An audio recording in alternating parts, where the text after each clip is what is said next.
gearing up for war, don't get it mixed up. I'm bringing commentary and the new releases. I put them hours in. Get me play on epic, scared destroy you when I'm forza. If you ain't tuned into the channel, keep your head down. Cut the fix up with some Xbox babies. Put the switch up. See me gearing up for war, don't get it mixed up. I come in peace, kid. I'm bringing commentary and the new releases. I put them hours in to get prepared now. We play on expert level, don't be scared now. I'ma destroy you when I'm forza, I can tear down. If you ain't tuned into the channel, keep your head down.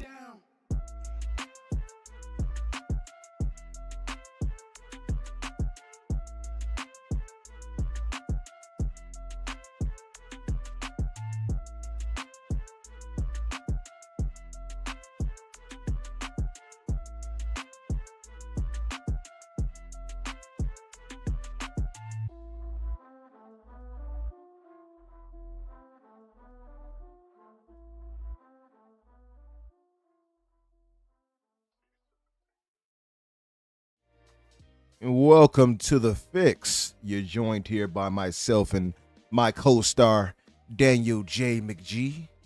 What's up, everybody? You see how I've transitioned to co-star now, guys? So if you hear anybody else using that, just know it started with us over here, okay? Put my middle name in there, too, like I was in trouble with my mom. Daniel J. McGee. My mom used to do that, man. She'll call us. She'd be like, has anybody seen? And we'd be right there by her. But she would still do it. Like, has anybody seen Mr. Man? I used to be like, ugh. But anyway, thank you guys for joining us here tonight. I was just about to give shout outs to you guys, but the show was starting, so I had to get in here.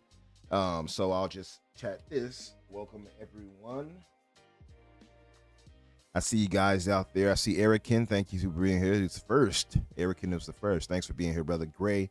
Thanks for holding us down as the mod, brother. Legendary Yobi.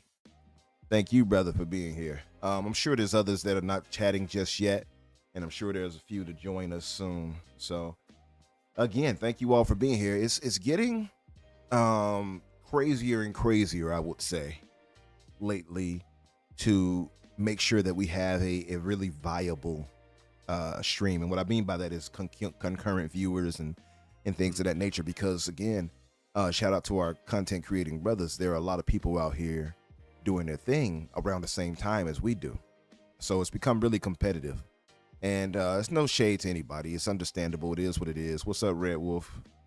Let me give him the kind respect he paid me. Red Wolf, our handsome brother, welcome. I can see you gleaming from here. He said, thank me. Thank you. But it's really competitive out here, man. So I am looking at ways to make sure that we are one of the conversations that's happening here on Thursdays, chat family. So you guys, I want to thank you for first and foremost for rocking with us. I know that there's so many other places you can be. You know what I mean? So we do keep that in mind. And sometimes, me and Danny just want to do our own solo thing. We talk up here and, we get to talking. But I do understand that sometimes you guys might want to hear perspectives from other well-known content creators too. So we will do that. There are times where I just prefer, and I know Danny feels the same way, we just kind of want to do our solo dolo. You know what I mean? But we do appreciate you guys, though, still. What's up, Doovie? What it says, it took forever to allow me to chat. That's because you had been away too long, Doovie. They're like, you're not welcome here. Nah, just messing. But yeah, thanks for brother. Pixel Bit G, my brother. It says, looks like BattleNet ain't going nowhere. Yeah, we'll get into that. Speaking of BattleNet, I heard that the implementation of Diablo 4 is using that. And I heard it's kind of convoluted a little bit or something like that with getting Diablo 4 on Game Pass or something like that for PC users now. So I got to look into it more, so I can't really comment on it too much just now. But a buddy of mine was saying it's a little tough because of the whole situation. But yeah, Jax82, that's right. Thursday Night Wars. And what better segue actually into what we've been talking about with wrestling, actually, now that I look into that. So Danny, before we get to that, Thursday Night Wars. What's Thursday on Night Thursday? Wars. I Yeah. don't think either of them have a show on Thursday, do they? They don't, but it goes back to Monday Night Wars. That's what it makes me think about. Yeah. Oh, because I got you. Yeah. I've connected the dots. There you go. So Pixel says not just using it legit makes you connect to BattleNet in order to download it. Oh, that's what he was talking. Okay, he did mention something like that. Okay, I see. So dang, I wish I would have looked into it more. I just didn't. TZ, what's up, brother? I wish I'd have looked into it more, Pixel, but I didn't get a chance to. But it is now, if you all are not aware, Diablo 4 is on Game Pass. If you guys have not played it by now, I have well over 200 hours in it, I'm pretty sure. Actually, I know I'm sure. And I'm going to get back into it. Actually, I'm excited. Speaking of that, Pixel, because I'm going to next month, my PC, I bought it just to give a little, I guess I didn't speak on it, but I had bought my my higher end PC now, Danny. So yeah, I'm joining that PCMR, man. But you know what? I'm not abandoning Xbox. It seems like a lot of Xbox guys are like, I'm PC now. I'm still going to keep my Xbox, and I'm still going to get the next Xbox because, for one, I have a digital library that's crazy. So it wouldn't behoove me to kind of, abscond from that. You know what I mean? But I do have a crazy higher end PC coming. At least I guess until next year when the 5090 or something drops. The 50s come out. Yeah, right. Yeah, I mean, I bought a really high end PC myself just to get videos and everything done faster. And man, I really just don't play any games on it. There's something about the idea of like sitting at a computer playing a video game as opposed to just being comfortable on the couch. Where I'm just like, no. I 100% understand. Absolutely not. It's the same way I feel. This up to my TV, but then I would have to move it back and forth between like my TV and these screens for podcasting. It would just be a huge pain in the ass. Yeah, it would be. I can imagine. I mean, unless there's some way to do like a double, depending on how close your TZ, you picked up on it, huh? Behoove. I do that literally tongue in cheek to mention our Hoove brothers, but yeah, I was going to say, I wonder if there's some type of dual situation. I'm pretty sure there is, knowing how tech works. I'm sure there is. Yeah. But also, my streaming setup is in like an offshoot of my bedroom, and then everything else is in my living room. So it's just like, I see. Either way, it's not going to work out for me. Yeah. So Godspeed for those of you who want to do that, I guess. Absolutely. And shout out to Yobi. He says, Legendary Yobi says, man, listen, so long as you play games, that is all that matters. I'll be building a PC this year as well. All AMD build, going to be a monster too. I believe you, bro. Yeah, and I'm with that. Like I think a lot of guys, and the reason why it's contentious is because a lot of guys have been using it as console war fodder. So they'd be like, oh, I don't need this. I'm going to go to this. And that there have been some people caught up in it who've been innocent and just innocently said, hey, I'm leaving. I don't have a need for the Series X, but I got this new PC to get the best of the best quality, of tech and stuff like that, and without any limitations. And some have taken that and been offended by that too. So it's been a cross, an unnecessary cross pollination of nonsense that got to happen because of that. What's up, Shooter brother? Welcome. Thank you for being here.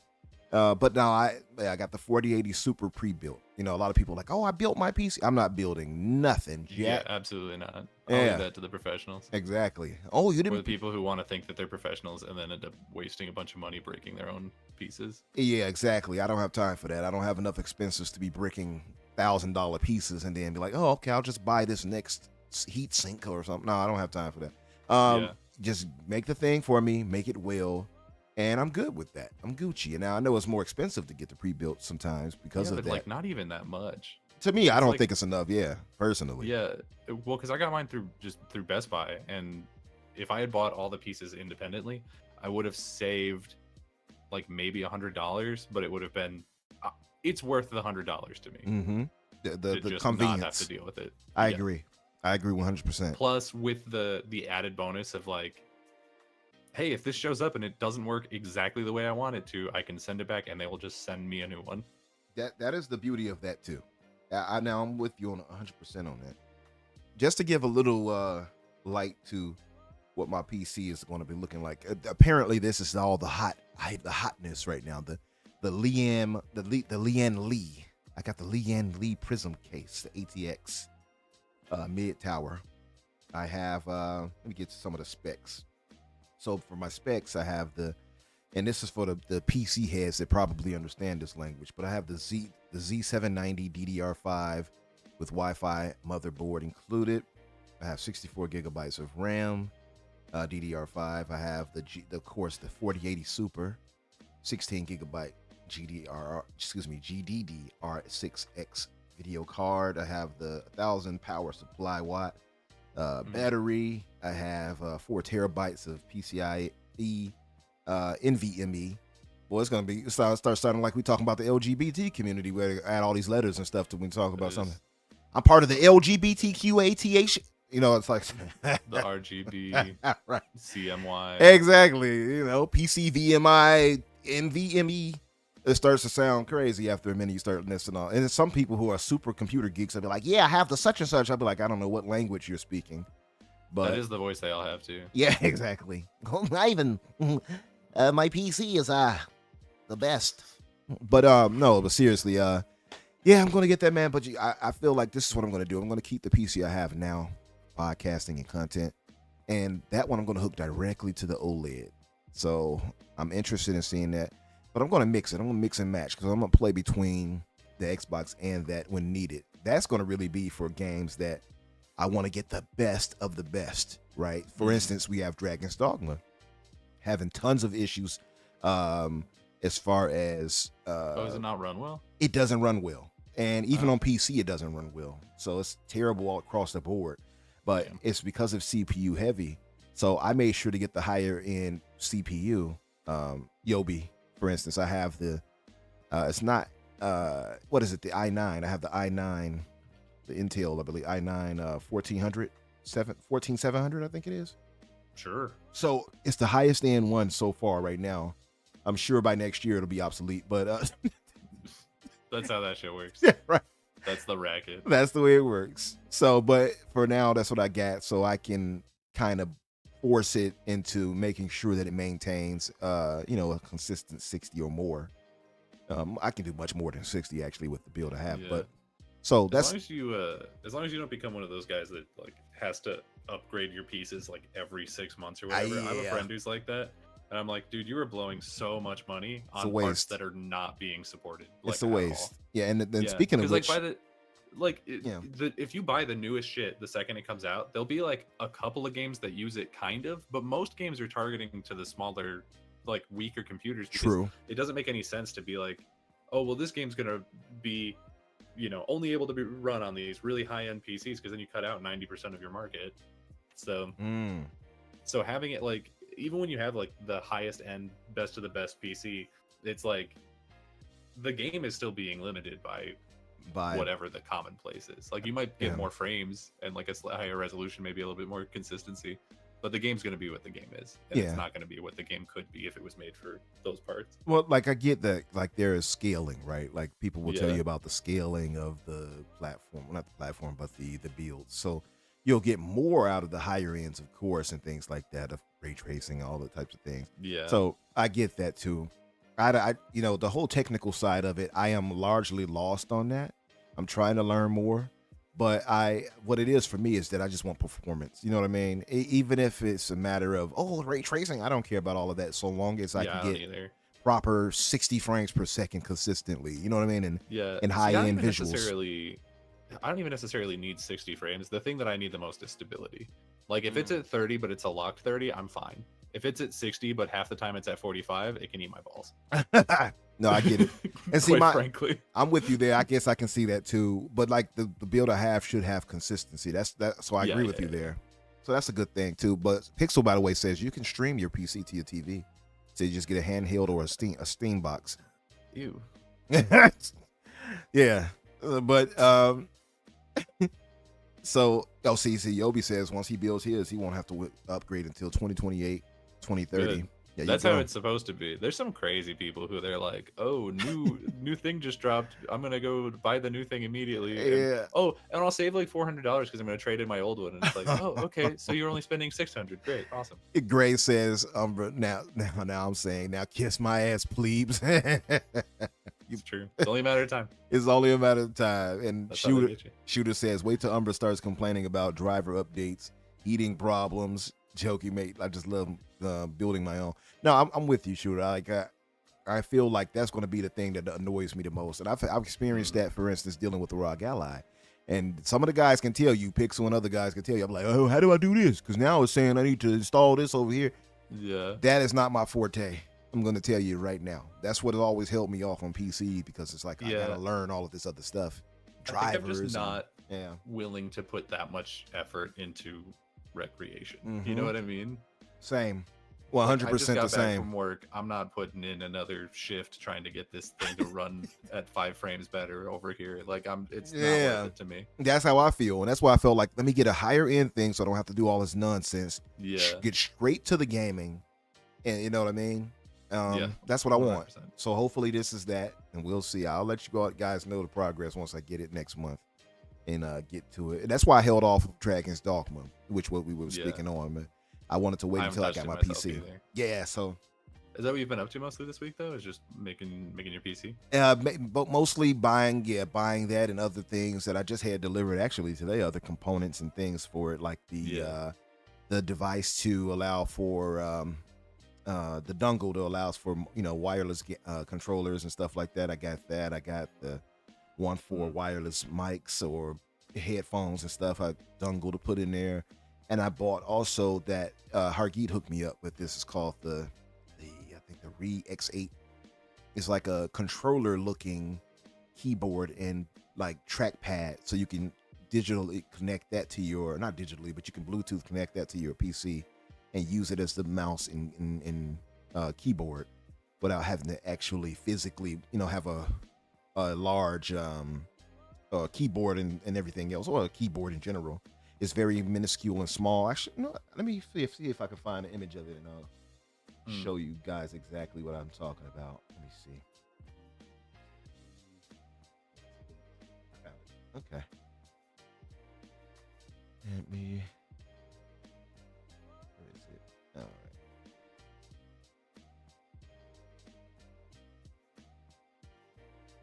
right. All right. Yeah. Okay, I found it. Let me switch the scene over. Guys.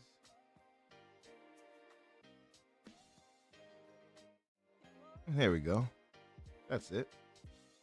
So that's the one. The shout out to Hargeet. I see you in the chat, brother. Thank you. Of course, Hargeet has been, by the way, very implemental.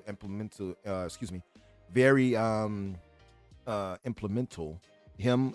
Matter of fact, let me give a shout out to 3 different people: Kay Asante, my brother Kay, Lucius Augustus, and Hargeet, who have all helped in this journey here for this new PC. And guys, I know we're talking on this PC now. So we'll be getting off this in a second. I'm kind of geeked. I spent a lot on this thing. Please let me cook a little bit. But this right here is the Re-X8 mini keyboard. It's obviously wireless, the touchpad and things like that, RGB. Now I couldn't order this for whatever reason off Amazon, but I ordered it off eBay, so I got it coming regardless. Yeah, and you got there's a different color options and stuff you can switch to, and and that's how it works. Pretty simple, very small, compact. It seems like it's larger than anything, kind of looking at this image, but it's like a controller, basically, more or less. Yeah, so there is that. And so I have that. I have pretty much all the accessories I will need for what I'm going to be doing. And yeah, man, I'm excited. Let me switch back. Yeah. And so, yeah, I got all that. I should have shown my PC. That's what I should have done. Like, hey, this is what I got. Yeah.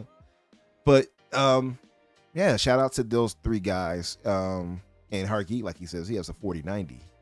See, he just set everything to max, turn on DLSS, and he's good. Yeah. And that's kind of what I wanted to do. But Kay and the other guys were like, you don't really need that for what your needs are. So I listened to them. Now I would have paid much more of a grip if I would have tried to go for a 4090, to be fair. So, because the hell, what I got is expensive as hell. So, like literally, like I'll tell you guys about it another time. But shout out to our geek because he took what K's build was and he like raised up the stats, if you will, so to speak. You know, he gave me the stronger CPU, for instance. Stronger. So now you get to make fun of K for having a weaker computer. Yeah. I'm sure that's how this works. Yeah. In But you know what? The PC marketplace. Yeah, exactly. I have to hold it over him. But I think K has a 4090 built to PC too, one of them. So I can't even talk nonsense to him. He could just, he'd be like, oh, my good sir, I have a 4092, you plebeian. He'd be like, oh. No, so, but that's that aside, Danny, let's get to the business, brother. What have you been up to? And have you been watching, gaming? What have you been up to? So the two main things that I finished well, I guess there's kind of three. So I've played all the way through Ghostwire Tokyo. I didn't know if I was going to finish it when we were talking last week because I like just started it and I wasn't really feeling it. And then I looked at how short it was. I just pulled up Time to Beat and it was like 12 hours and I was like, whatever, I'll finish it out. It's a good game. It's I feel very similar to it as I felt about Dead Island 2 last week, where I'm like, this is a really good looking game. I'm really happy with what they did here, but I don't think it's like a must play game, you know? Like, I think in this case, it feels a little bit more unique just because it's, it's sort of a, you're not fighting enemies that I've seen in a lot of other games. You're fighting in kind of a different way than other games. And so that's interesting. But at the end of the day, it is just kind of a, an open world check off the boxes type game. But it is really pretty. It's like the game is like built in a lab to be the like, how can we show off the absolute maximum of current technology? And they're like, okay, we'll put it in a neon Tokyo and we'll make it just wet all the time so those lights is bouncing. Like they really went full force on that, and it looked really good on my OLED. But I don't know. By the end of it, I was just like, yeah, I don't really care what's going on in this game. I'm just here to see what the next monster is. So it's funny because I started on that. I got pretty far. And I went on to another game because other games, major games came out after. So it made me move on. Or not made me, but I moved on to other things. I do want to get back to that. But no, I really enjoyed Ghostwire Tokyo. Like a lot from what I played. And it's funny because people were talking about that versus like, what was that game by what's their name? The people who Tango? No, well, Tango made that, but what is that game? With the guy that's talking in jive, talking like, yeah, sucker. Oh, Deathloop. Deathloop. People were like, oh, Deathloop. They saw the reviews, 10 out of 10s. It's definitely better than Deathloop. I liked it much more than Deathloop. It's definitely better than Deathloop. Yeah, because I remember that the comparisons at the time where people were talking about like, well, this was better than this, and Ghostwire is okay, is mediocre, blah blah blah. I didn't think it was mediocre. I thought it was a good game from what I played. Yeah, I think it was good. I think it was definitively good. I would give it probably like an 8. I don't think it's like I don't think it's amazing. I don't think it's the type of game that like if I was to make a list of like my top 100 games of all time, I wouldn't probably even consider Ghostwire. I agree with that. But it is definitely worthwhile to play, I would say. Yeah, I mean, especially with it being on Game Pass. It's a very easy and short game to just like boot up and be like, wow, this sure is something. I will say I very much would recommend using the English voice cast on it because I don't know, there was something about the voice acting was good in Japanese, but at a certain point, I think because the story is so uninteresting, I found myself just like glazing over and not reading what was happening. So I definitely would recommend switching to the English voice cast just so that you can hear them say what the things are instead of having to read it, because it's just not interesting enough in terms of narrative to like actually pay attention to reading it, to put that effort in. I get you. For me, it was like I was so enamored by it from what I saw. It was very wet. You're right about that. Yeah, it's a really pretty game. 100%. It's a pretty game for sure. Also, the game that I played might technically be a different game than the game you played, because if you played it before the Threads of a Spider, whatever the hell, that DLC free update came out. Right. Apparently when that came out, they like did a whole rework of the game because they added a bunch of like enemy types. There's like these weird mermaid guys who suck ass. They really suck to fight. I hate them. Huh. They added like an umbrella. Oh wait, thing, are the like, umbrella that spins and throws. are the mermaid guys want to like go underground, swimming under the Yeah, okay. they're really annoying. So I hate them. played it with them in it. Okay, So it then must we have did been play after. the same version. Okay, yeah. Yeah, there were a couple of those, like basically all three of the monsters that I had been fighting, or I guess yokai or whatever, that I had been fighting, that I was like, wow, I hate every time those show up. I saw a thing after I finished it that was like, these were all added in this update, and I was like, wow, why? The mermaid guys were annoying. I will say They were really annoying. they are annoying, but I enjoy the different enemy types. For the most part. What I like about it is it is pretty cool on how they use the hand gestures and stuff like that, which ties into the ninjutsu and all that, and then the whole magic aspect of or spiritual energy and all that. I liked a lot of how they implemented that. I liked the whole finger gun situation. I think that was fun. Yeah. I do wish that there were more variations to it. I think having effectively 4 attacks for the whole game is kind of lame. Mm-hmm. And I do.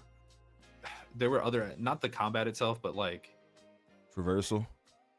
Not even that. It's like there were a lot of things that were just a little bit too cumbersome to be fun. Like whenever you go up to the floating souls that you're supposed to absorb, suck up or whatever, yeah, and like they have those spikes through them, and every single time you have to do the little like trace the line puzzle, and I'm like, bro, just come on. Like, come on, dude. Yeah, like it could have been, or like maybe they could have added where you could buy or upgrade to so where you clear don't have it to quicker. do that. Yeah, That'd be great. That'd be so nice. They what they did is they laid a good foundation, I guess we could say. Yes. Though. So It's like definitively a good exactly. Like if people were like, should I play this? I'd be like, sure. 100%. Like, absolutely. Yeah, you know what I mean? I get you. Yeah. No, I got to get back to it and finish it though, because I probably was near the end. I'm pretty sure I was actually. It's pretty short, honestly. Those last, because I was looking at like the chapter guide for it. I don't like read the walkthrough, but I'll pull up the IGN one to see like how many chapters there are, so I know how far in I am. Yeah. And those last like 3 chapters of it just fly by because they are really short. Okay. I mean, chapter 7 is literally just a cutscene. So, yeah. I mean, I'm pretty sure I was like right there. I had to be, from what I remember. But it's been a minute. I know I got to get. Do you remember what the last thing you did was? The last it thing. It was a while back. I know it was like. Without saying any spoilers, I know it was like the main guy. I was headed toward that. It was like in a park. You were heading I think in a towards the park or tower? something like that. Or no, it was right after the park. That's right. It was right after the park, the major park part where it was in the distance where we had to get to. So I think it's the tower coming up that I was headed to next. Yeah. Then you're like halfway. You're pretty much done. Yeah. Because you kind of like, if you're at the part that I think you're at, basically what happens, without spoilers, obviously, is there like, you just clear a bunch of shrines to get your way over there. Pretty and much. Then it's literally just like, That's exactly what I was doing. Yep. we have to get some parts to fix this machine. That's and then right. Use the machine to get to the place. Yep. And then when you get to the place, it's just like you fight 2 bosses and then the game's over. So that's you're so the real last part close. I was at literally was getting the pieces to fix this and going from shrine to shrine. So that I must be right there. Yeah. Honestly, you probably had like maybe 3 hours left. Oh, okay. So yeah, I got to get back and finish it. I did enjoy it though. Like especially like the lady with the yokai spirit lady with the off the folklore with the tall lady with the hat. She was in there with the scissors and stuff or whatever, hand. Yeah, she does get really annoying to fight by the end of it because sometimes they'll throw you in a room with like 6 of them and you're just like, bro, come on. She just wants to cut your hair. That's all, man. Yes. Well, because she has this power. I don't know if she gets it at a certain point or what, but she has a power where if she hits you with like her grab attack, she pulls your like ghost guy out of you, and so you don't have your powers until you reabsorb him. And so you have to like run around for a second and then suck him back up, and then you're like, I don't know. Pause.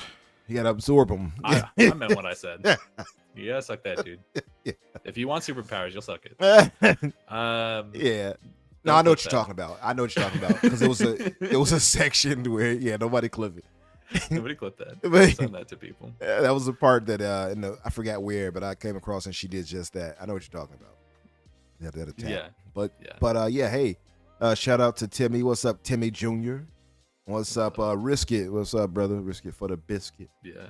And the only other thing I did this week. How do you say this gentleman's name right there? Now, Which one? I've talked with this gentleman on Twitter and everything like that. Rock. How do you say that? It's definitely Rocket. Is it Rocket Saint? How do you say your name, brother? Like, give me a clue. Cause Rocket Saint, I don't know. But I'll just say Rocket for now. What's up, brother? Thanks for joining us. Yeah, Rocket had sent me some gaming news the other day.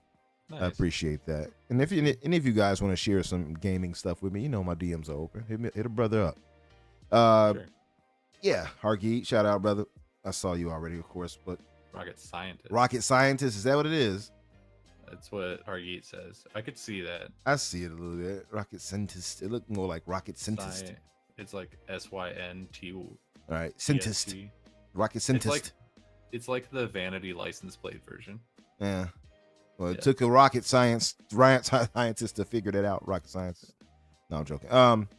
Hey, Legendary Yobi, thank you, brother, for sharing it out. And guys, yeah, if you guys are so inclined, could you like that tweet of mine and share it out?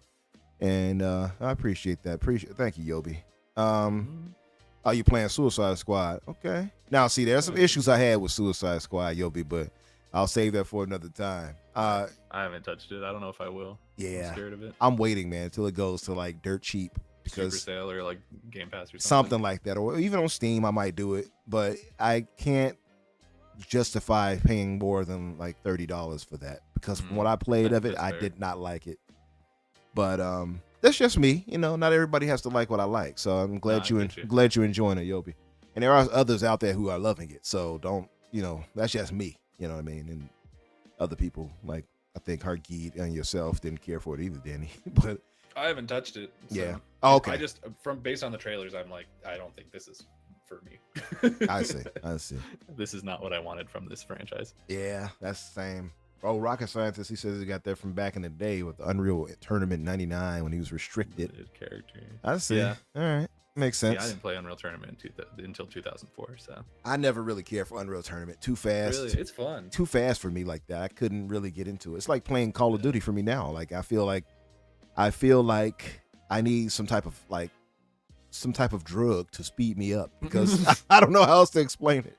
I play that and I see everybody whizzing by, killing everybody. I'm like, I can't keep up with you. But I don't know. Maybe I'm just getting old. But what else have you been up to though, Danny? Honestly, that's the lion's share of it as far as like stuff worth talking about. I watched the Percy Jackson show that came out a while ago on Disney Plus. It's a book series that I read as a kid and I really loved it. And man, the show is good, but it's also like very clearly made for children. So I was like, this isn't for me, but I appreciate it. Yeah, I haven't checked that out. This is definitely something you could slap a kid down in front of and they would be transfixed. It's very good. I think its production value is pretty good. Okay. The only two things I would say are rough is because they went for actual like 12-year-olds to play the game or to play the characters, which is fair because the characters are 12. Some of them are really good actors. I think the guy who plays Percy is really good. I forget his name. Yeah. The girl who plays Annabeth, not so much. I think she's kind of rough. She very much feels like she's reading off a teleprompter. It's pretty much the whole show. It's always cracked me up when I saw that name pop up for that movie and everything and a franchise, because the name sounds black to me. I don't know if I'm alone in that, but I hear that Percy Jackson. I'm like, that doesn't sound like a white name. Sound like a black name. Yeah. Hey, Percy. Huh? Percy. You gonna fight them Greek gods? Yeah. I'm about to go fight Zeus and them right now. But no, seriously. It's a good show, but it's like very clearly for children. Yeah, it seemed like that from what I saw, the marketing for it.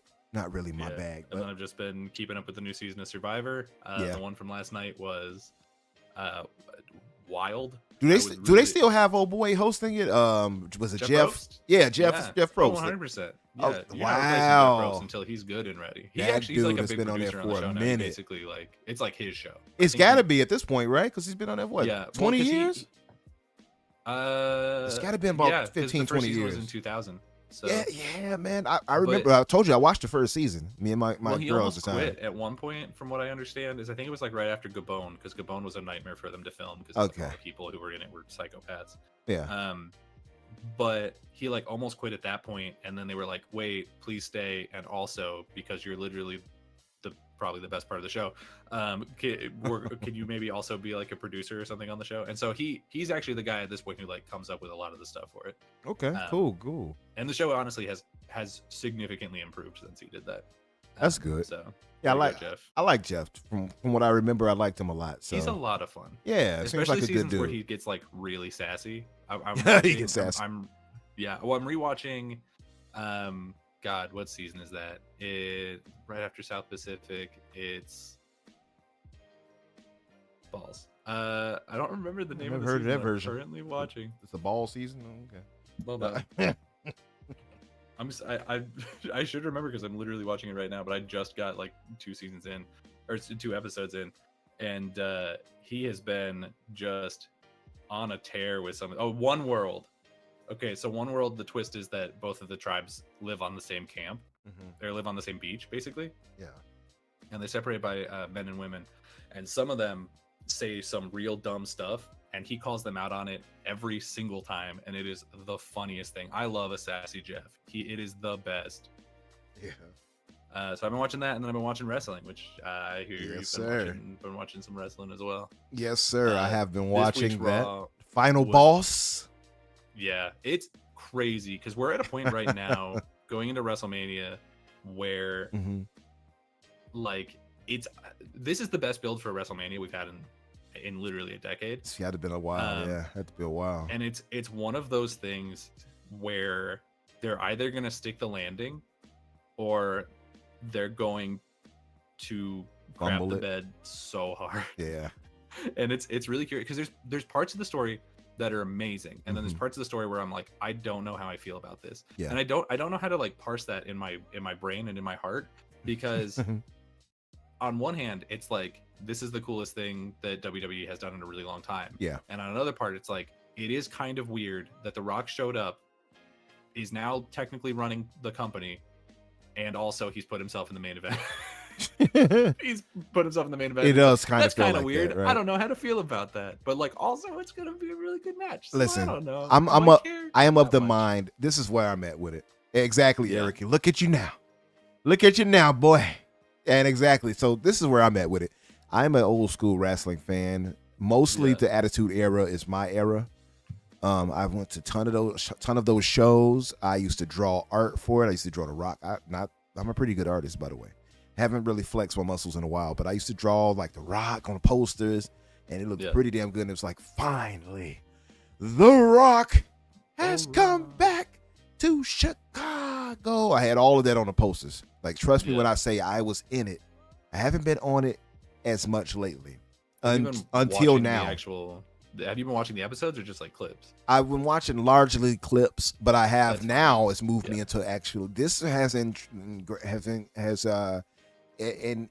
captured me so much that I have actually now been watching the full thing when I get a chance. Right.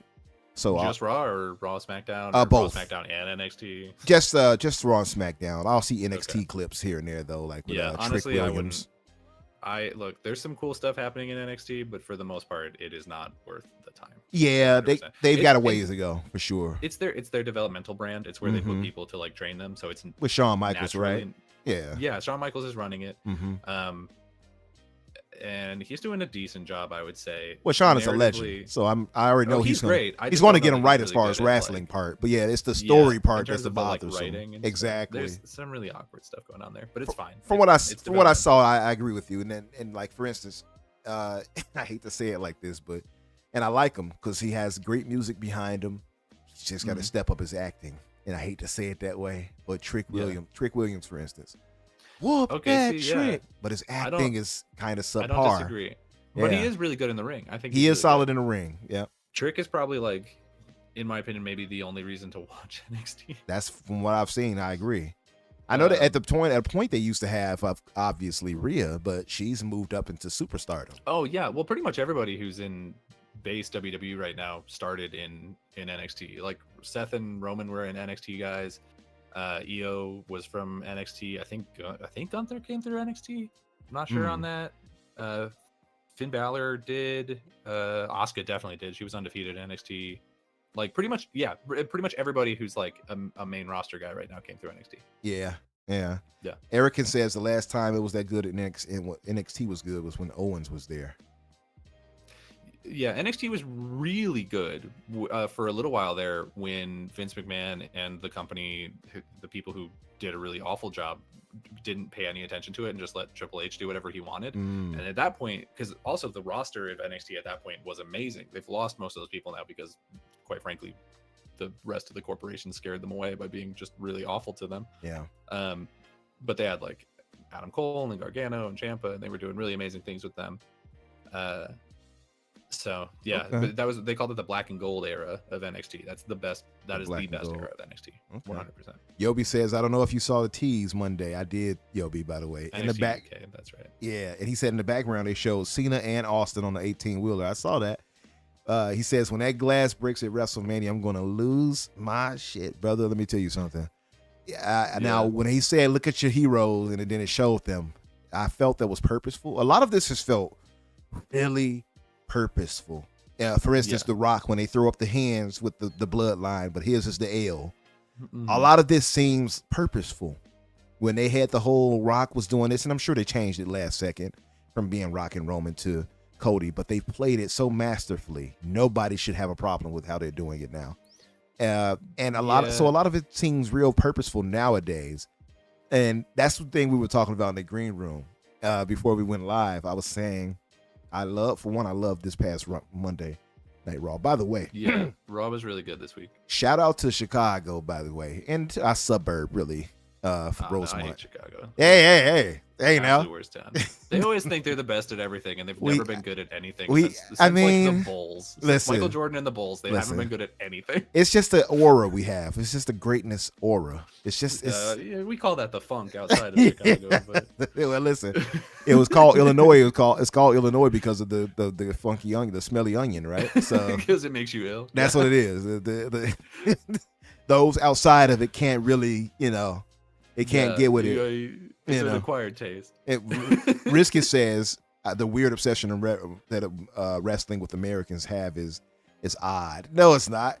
Come on, WWE just went to Australia. Get out of here. They just had a huge pay-per-view. The Elimination Chamber was in Perth. Exactly. Just month, last week or two? Yeah, exactly. They were just home in Australia. Rhea was home and everything. Risky. Oh yeah, the biggest woman in wrestling right now. Right. Is an Australian woman. Yeah. See that, Risk? John Wolf. What's up, John? My brother John Wolf says, did those 1,000 bots I sent you arrive yet, Umbra? It's better, dude. I hope so. They'll get here soon enough. Not yet. The growth, baby. I only have 24 likes, so not yet, John. I'm sure they'll get here soon enough. Maybe after the show. I'll have to put it on private and see what happens. But anyway, that aside, my thinking was this. Now it showed that and it said, hey, look at your hero. And then it, like Yobi said, it did kind of pan over there and show Austin and Cena on that trailer. Now, for sure, I feel like, how crazy would that be if you hear the glass break and Stone Cold comes out? But the problem is Stone Cold is like clearly past his prime, and I love him. Yeah, legend. Well, he had a match not too many years back against Kevin, I think it was. Yeah, against Owens. At what was that, WrestleMania 38, I think, maybe. Yeah, and he did fine. Like, yeah, he's not, he's not his prime. But to be fair, it's not like he's ever been like the guy who's doing the most athletic and all that. That's true. Yeah, I just think it's like a clear decline from where he was. So, but to be fair, all he would have to kind of do is come out there, glass shatter, Rock, and everybody stunned, audience going crazy. And somehow gets a stunner off on Rock, which Rock will oversell into oblivion, which we will all love because Rock sells the best. But so that, to be fair, it can happen. One night, that's all I need. Yeah, it can happen. Like have an insurmountable, Legion of Doom against Cody, where everybody is taken out. All the guys are knocked out or beaten up, from Seth freaking Rollins to what's his name? Yeet. What's his name? Jimmy. Jimmy from Jimmy Uso. I don't like Jimmy Uso. This might be my hot take. I don't get Jimmy Uso. I don't understand why he's over. I kinda get it and I kinda don't too. I'll say this. I think he's a likable guy. I don't think though that he's done anything that's really excited me.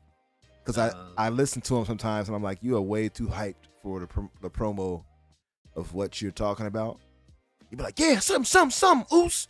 And something. I'm like, why are you so hyped, brother? Like, why? But anyway, regardless, I think there's less him and more so them not properly setting up him and his brother. Because it's been weird how they've handled the bloodline situation in some ways lately. Well, yeah, that's the thing is it kind of feels like there's the main story that's like what the main event of WrestleMania is going to be, and then everything around it, it feels like not even secondary, but like tertiary. Like it's such a huge step down. Like going from the Cody Rhodes or even the Seth Rollins, Drew McIntyre story, and taking just one step down to like Rhea Becky or like Io Bailey or Jimmy J, like any of those, and you're like, this is just not anywhere near. This is like there's a power gap here. Yeah. No, I agree. I have struggled to kind of, I guess, but like I've kind of struggled to kind of look at him like, yeah.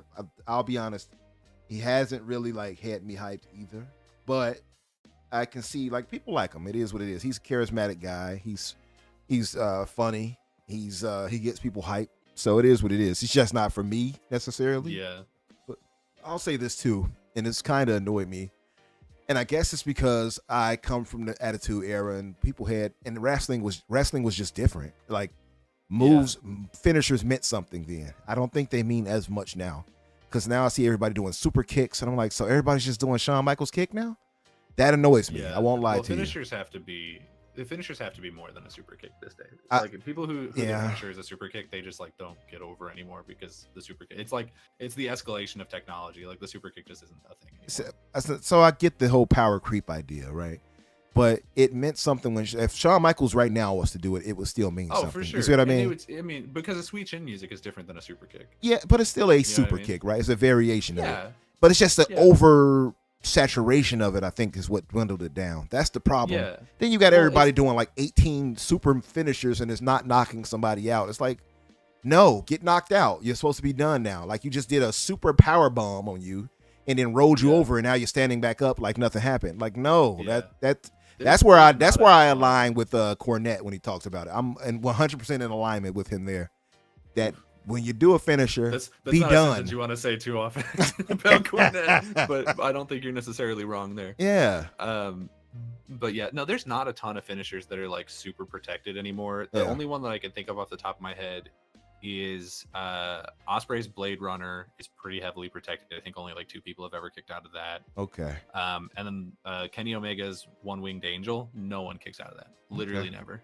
Has never happened. So this is my thing. I'll say this, and I want to read some of these guys' chats because I love that you guys are as entrenched into it as we are, and probably more for me than myself. But so my thinking is for one, it looked like The Rock was going to be the one to turn against Roman. With The Rock mostly being the final boss and talking the way he's talking, the whole idea of the final boss means it sets him up as the man, right? That's the thing, right? I feel like Roman is going to turn against him now. Not the other way around. It's going to be Roman turning against him. Yeah, honestly, I don't super care, I guess. Yeah. I think Roman, no matter here, okay. I think Rock will turn against Roman and then he'll take the title. No, I don't think it'll be that. I think that's what it was. But the I think it was originally, but now it seems like it's going to be the other way around. I know that Roman wants to take a holiday. Like he wants to be gone. Okay. So I could very easily see that happening. I mean, he's been champion for 7,000 days. Yeah. So I could really see that happening. Here's my thing is like, it's really, they've kind of put themselves in a weird position here. And we talked about this in the green room a little bit, where like Roman almost doesn't feel like he matters to the story so much anymore. I agree. Like it is a Cody Rock story right now. And that's strange because like the whole story is about finishing the story means winning the title. But The Rock doesn't have the title. So I almost wonder if somehow WrestleMania, The Rock gets the title, and then it's not until next WrestleMania Cody beats The Rock. You know what I mean? Because like he works for the company now. Like he's gonna be here long term, even if he's not here every week. I imagine after WrestleMania we probably won't see him as much. Right. Also, I think in April he's like, or not April, May or something. He's like leaving to film a movie for a month or something. So like we won't see him on TV as much, and that's probably fine. But I'm in this weird place where like there's so much of the build right now where it's like if Cody doesn't finish the story, it feels like all of this is crazy. Like having Rock like put the blood on the Mama Rhodes belt and being like, look at your boy Mama, like all that stuff. And still like what all the stuff that the commentary team is saying, like they're almost making it to the point where like there's no way that Cody can't win. And that's what makes me think that he's for sure gonna lose. That, you know listen, I mean? if they like had, wait, you talking about Rhodes, or you saying winning is? Well, you saying that Rose is going to lose, or Rose? Yeah, at this point, it's crazy. Like Whoa. The story is telling me that it's 100% no shot in hell Cody doesn't win because of how he's been getting beaten down and the things that they've been saying. Yeah. Like predictions wise, I'm gonna say that Cody is gonna win at WrestleMania because it's like the obvious answer. But I almost feel like it's so obvious and they're hammering it home so hard that it's like it almost might be better storyline wise for him to not win, especially because right now the Roman doesn't feel like he matters right now. He doesn't. Like, I agree. It's weird. That's one of my issues with this storyline because I think it's amazing. But like one of my, if I'm picking nits here, but one of my problems with it is I think there's like too many characters involved in this one story where I'm like, I don't really understand why Seth has to be a part of this. I don't like, there's that one bit where people are like, oh my God, it's like the Avengers Assemble moment where like Seth and Jimmy came out of the crowd. And I was like, I don't need them here. Like Cody can handle this. I agree with that. But that's why I can believe the Stone Cold and Cena situation. Yeah. That's one reason. That's like, one of the reasons why I can believe it. It's even more too many people. But like, yeah, True. I see what you're saying. But yeah, like I feel like he has to have like a gang around him in a bit, right? Because of the bloodline. But then at the same time, it feels like, but if this is his story, why are you implementing these other guys? It kind of has to be him against the man. So I get what you're saying 100%. But I feel like it's gonna be Roman that turns against The Rock. At first, I thought it was going to be Rock turning against Roman until Rock went full heel. Now The Rock is no question that he's the bad guy. It's not like he was faking it now, right? Now it's not like, oh, I'm just playing along. Now it's, no, I am the bad guy, and I'm more dominant than my cousin. I am the final boss. And by the way, there's very few heels that get a pop like The Rock gets. If he came here in Chicago, shout out to his hometown again, and he stepped out there. We've had two of the biggest pops recently that I can think of. Actually, three. One was obviously, I hear voices in my head. They went off, right? So you had that with Randy Orton. You had it with our hometown Saint, the Chicago Saint. You know what I mean? With right. I mean, but you have to understand. I mean, that's a pop in Chicago. it So it has doesn't really to count because it's degenerates. True. Chanting for a degenerate. You know what I mean? Like that's not a real pop. Chicago slander aside, then we had The Rock. Now we always show love to The Rock. Rock is one of our favorites here, no question. The Rock came out the other day. I will say I was a bit salty that he came out there and just did a little whisper in his ear. It's like, come on, give us a promo. Yeah. Talk about the audience. Well, you know how you do. He said. I think that someone like broke it down and he was like he said like I'm gonna make you bleed and then like he beat the shit out of him later. I guess that's what it was. I still would have preferred. I still would have preferred for him to say a little something. And I know the audience is a little salty. But the problem is, and they've gone overtime like every week since The Rock came back because the dude just like cannot make a point. Like he's great on the mic, but he goes off. But the thing is, I don't think we want him to make a point. I think we want him up there. I'll be honest with you. Having him up there talking, doing his thing, singing even like he's been doing, throwing jabs, talking about the audience, that has been refreshing. We've been missing out on that for a long time. Because part of wrestling is not just the actual athletics part. It is the selling of it. And Rock is one of the best at that. So I don't know. I love it, man. But this is what I would say to that too. And I want to read some of these guys' things so we can move on. I feel like Rock he is the main guy now. And Roman is going to 100%. turn Roman, because they already kind of set it up. Remember how Roman was looking at him and said, I need you to acknowledge me and all that. I'm thinking that they're setting it up like Roman is going to feel a way about Rock kind of dominating what should be his moment and his story, right? And he's going to turn against The Rock when The Rock is about to or to defeat Rhodes or something like that. And then, that's what I'm thinking.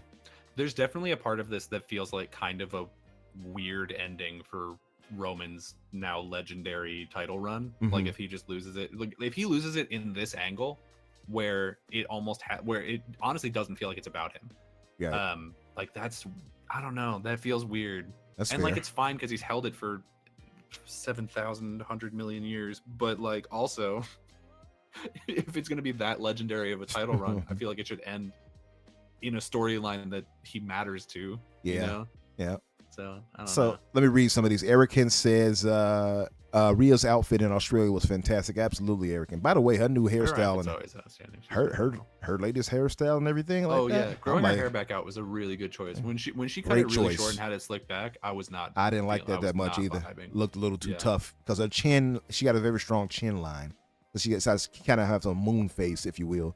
So that doesn't look good with that hairstyle. It makes her chin look way longer than it should. But this Yeah. hairstyle here it complements her head shape better, and she just looked fine when Yeah, she stepped no, out. she- I'm like, girl, you looking. Is this what Australia's about? Maybe a brother need to go get some shrimp on the barbie. No, let me stop. No, I mean, Risky was saying that only the American expats like wrestling in Australia, so she must actually be Australian or be American. You know what I mean? No. So she's one of that's ours. it. He doesn't get to claim her. He's a Risket is a bogan. He doesn't know anything about this. Bogan. A bogan is a hillbilly for Australians. He's a Up in the bogan. family ute. Right. He's a bogan. He don't know anything about that. Yobi says, think about it. Cena beef with Bloodline, basically Roman and Solo with the L Rock threw up. I don't know if he was referencing the Bullet Club. I don't know. The Rock's wrestling soulmate, Steve Austin. The Rock has never had anything to do with the Bullet Club. He never Why are you did. referencing them? Yeah, he wouldn't reference them, but I would say that Cena can kind of make sense. I know he's beefed with Roman more than a few times. The WWE audience doesn't care about Bullet Club. Like Cody just made a reference to them. He was wearing his Bullet Club cufflinks the other day, and he made a reference to him, and nobody in the audience was silent. They don't give a damn about the Bullet Club in WWE. Risky says that we Aussies are are sensible. I don't know how much I believe that. Risky. John Wolf says Stone Cold and John Cena are going to come out and have Cody's back. I am starting to believe that could be a case. Stone Cold and Cena will drink beer with Cody, and the story will be finished. They're going to do it for Dusty. I can kind of see it. I can kind of see that. Stone Cold would make sense for that. Cena, I don't. Does Cena have a big history with Dusty? I don't think he did. No, he doesn't. That I know of. Stone Cold definitely knew him. Yeah. Well, they were in WCW together when he was. Oh, that's true. They sure were. That's right. I think even if they don't have necessarily a connection in that way, it could be done just to finally get Cody over, right? Yeah, to kindly say, hey, let's implement you now into this echelon of champions. You know what I mean? The Rock and John Cena and Steve Austin form a new authority, and they're in charge of the whole company, and they're all heels. Listen, why not? That'd be crazy. Yobi says also, Umbra, I believe Temi Tonga. NJPW is coming to WWE and his family. Tonga. Yeah. Is it Tama Tonga? Tama Tonga. Yeah, he's the son or one of the sons of the God. What was his Fed name? Okay. I don't remember what his Federation name was. Haku. He's one of the sons of Haku. Oh, okay. Nice. Yeah. So he's not part of the bloodline. He's part of the He has close ties to him to the Inoue family. Well, I mean, they're not related at all. It's a different bloodline, but they're both. I think he's Samoan too. I don't actually know. He might be some other Pacific Islander. Yeah. It says Jacob Fatu is a free agent as well. Is Jacob Fatu the one that does that he's real athletic, but he's a heavy set guy, but he does that sit down backflip where he jumps off the rope and flips backward and smashes a guy, or he tosses him in the air and does the what do they call that? The move that I haven't can't remember. Watched Jacob Fatu wrestle. He's been on the indies. I haven't seen him anywhere that's televised. Yeah. I feel like he is a bigger guy for sure. Yeah. But you could also be talking about Solo Sikoa back when he did things other than just hit people with his thumb and then run off. Yeah. And Jack says that Jimmy hasn't been a little oosy. That was funny. Yeah, he hasn't been feeling very oosy. Very oosy. Sure. Yeah, the kick out of 7 finishers. Exactly, John. That's my problem, man. I see them doing all that 18 moves. I saw AEW a clip, and they would dude did at least 8 real finishers, that used to be finishers on a dude. And I'm like, okay, that should be over. Guy got up and he did little, kick. What they call that? I can't remember all these moves names right now. but he did a kick to the back of his head. He flips over from that, and he karate kicks him back, super kick, and it's like, wait, listen, somebody get knocked out already. Jack said the whole Bloodline story has been amazing. Swerve Strickland. I wouldn't say the whole Bloodline story. The Bloodline storyline for the most part has been really good, but it's also been dragged out for 4 years. And I feel like in retrospect, when you think back on it, you only think of the highlights, but a lot of it was just nothing happening for like 6 months at a time. Yeah. Swerve Strickland is going to win that AEW title next for sure. I can 100%. See it. He's going to win that. A lot of hype behind him. For sure. Yeah. And John says that no one kicks out of the one-winged angel. It's the most protected finisher. Is that about true? Now, the one-winged angel is, the Japanese name is Katayoko no Tenshi. Yeah, well, it's named after Sephiroth, but he's the, that's why he named it that. Yeah, well, the dude looks like Sephiroth, so nice. And that was sort of his persona in New Japan. But seeing a finisher, it's a one-handed electric chair driver, huh? It's rough. Yeah, it looks like it would snap your neck off. Well, somebody else said in the chat, and I didn't bring it up, but he's right. Kota Ibushi kicked out of it at the end of their story arc. Yeah. And that story was fucking legendary, dude. That was so good. It was the New Japan version of the Mega Powers, 100%. Nice. Like on level. Okay. But yeah, let me see. I'm gonna scroll down. He said he kicked out of it. I see it now. Yeah, Kota Ibushi kicked out of it. Yeah, and yeah, you're right, Yobi. Rock did hesitate. Excuse me. Rock did hesitate when Roman asked him to acknowledge him. But I think that dynamic of Roman feeling away because of the Rock kind of stepping into his storyline, or maybe being, more powerful than him, or being more over, because he's clearly more over than Roman. I think it's funny when you see the Rock step out there versus him. It's a whole different level of reverence. It's like night and day, and Roman is over, but you see the Rock come out, and it's like people lose their stuff, and this is different generations of people. These are new kids going crazy seeing the Rock. Imagine how it feels for us who grew up watching this. They really loved Black Adam, so yeah, they were like, "That's my guy." Yeah, that's 10th Adam. That did it. Yeah, 10th. Shout out Red Dead Panda. What's up, sister? She says, "Sorry, I'm late. Too busy playing." DD. What is it? Dragon's Dogma or Diablo? Which one are you playing? Designated driver. She's designated driver. Yeah, she's helping him. He's a bogan, so she has to drive them all back to the outskirts. Cody said he was taking everything from Roman. Took his brother, Seth Rollins, taking his title and taking out the bloodline with the Rock. I can see the swerve coming. Yeah, it's possible, man. J Mac, my brother, the leader of the Graybeards. He says, shout out to the Fix podcast. Salute to myself and you, Danny. Shout out to you, J Mac. Great to see you too, brother. Haku, that's who it was. Yeah. Yeah, I'm kind of getting to this late, but yeah, there's some more Spike. Yeah. I'm kind of. That's another thing about like the Bloodline story not being 100% great, is because I feel like so many of the matches have ended the same way for Roman, where it's like he's getting his ass beat, and then Solo Sikoa runs in and hits him with his thumb real good, and then runs out, and then he gets the cheap win. And it's happened like. I like how your description of it hit him with a thumb real good. He just waddles his quiche ass into the ring, hits him with his thumb, gives him a little thumb poke real fast, and then Roman gets the win. Yeah. Listen, let me say this because I just got sent this, and it was funny too.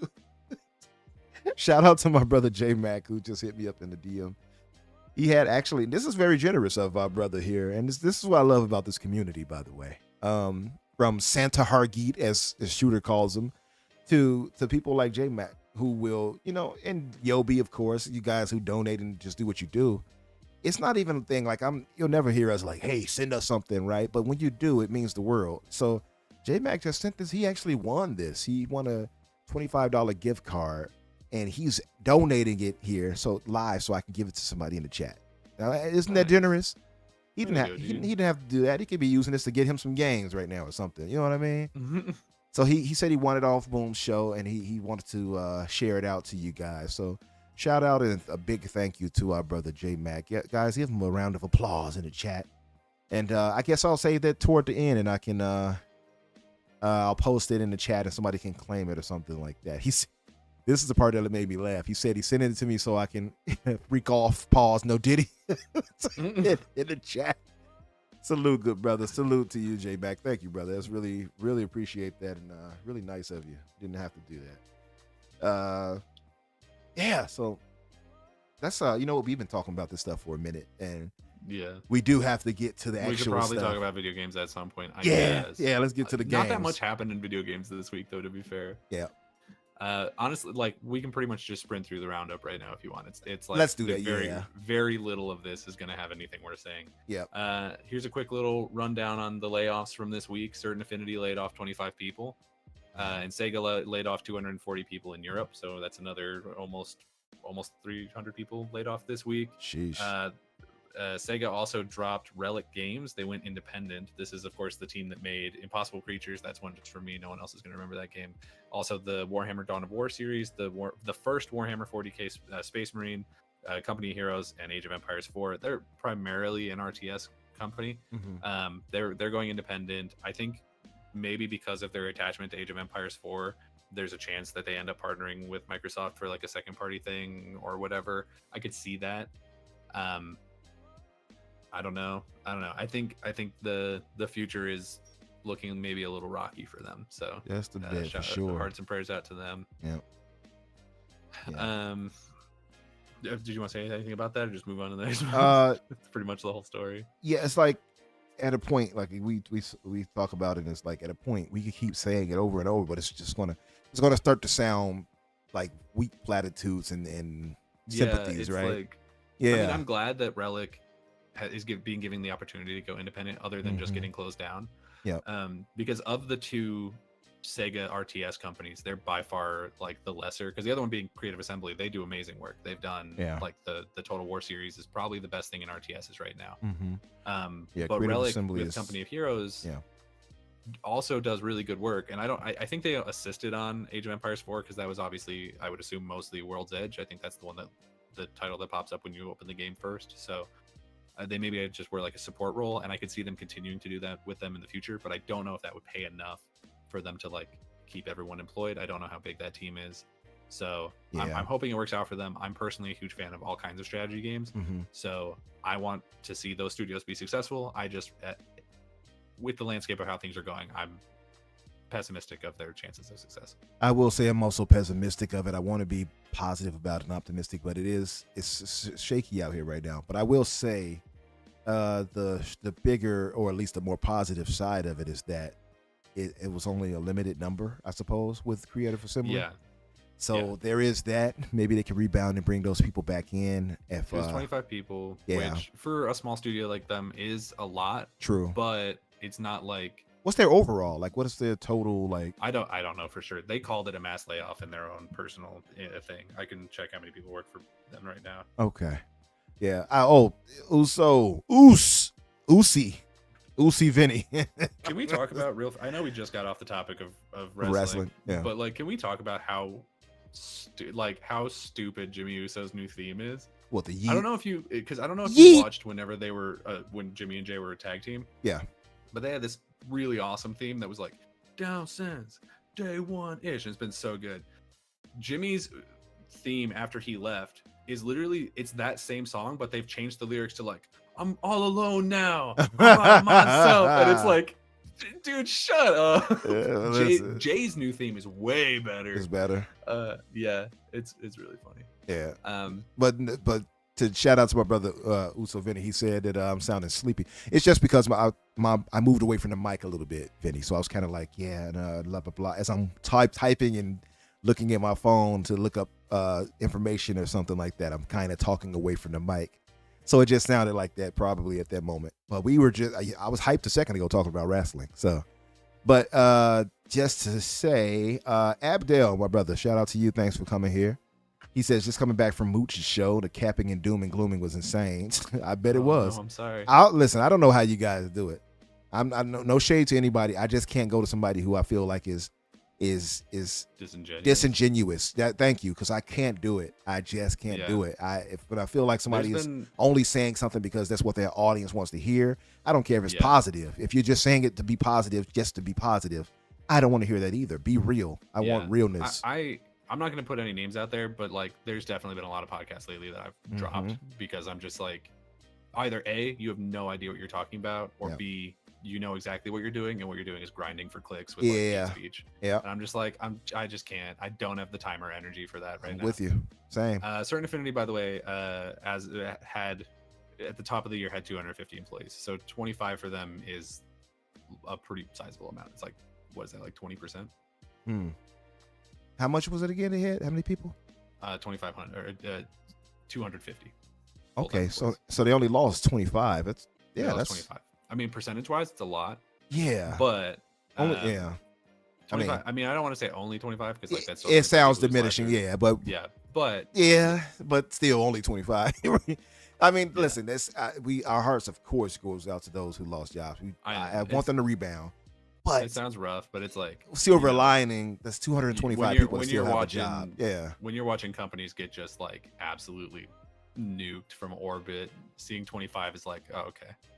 Yeah. And I know that sucks to hear from the 25, but like, it's just been so much BS lately. Yeah, pretty much. Also, thank you, brother. Vinny says most of these podcasts are just console warring. The fix is nice because it's just news, thoughts, and no politics.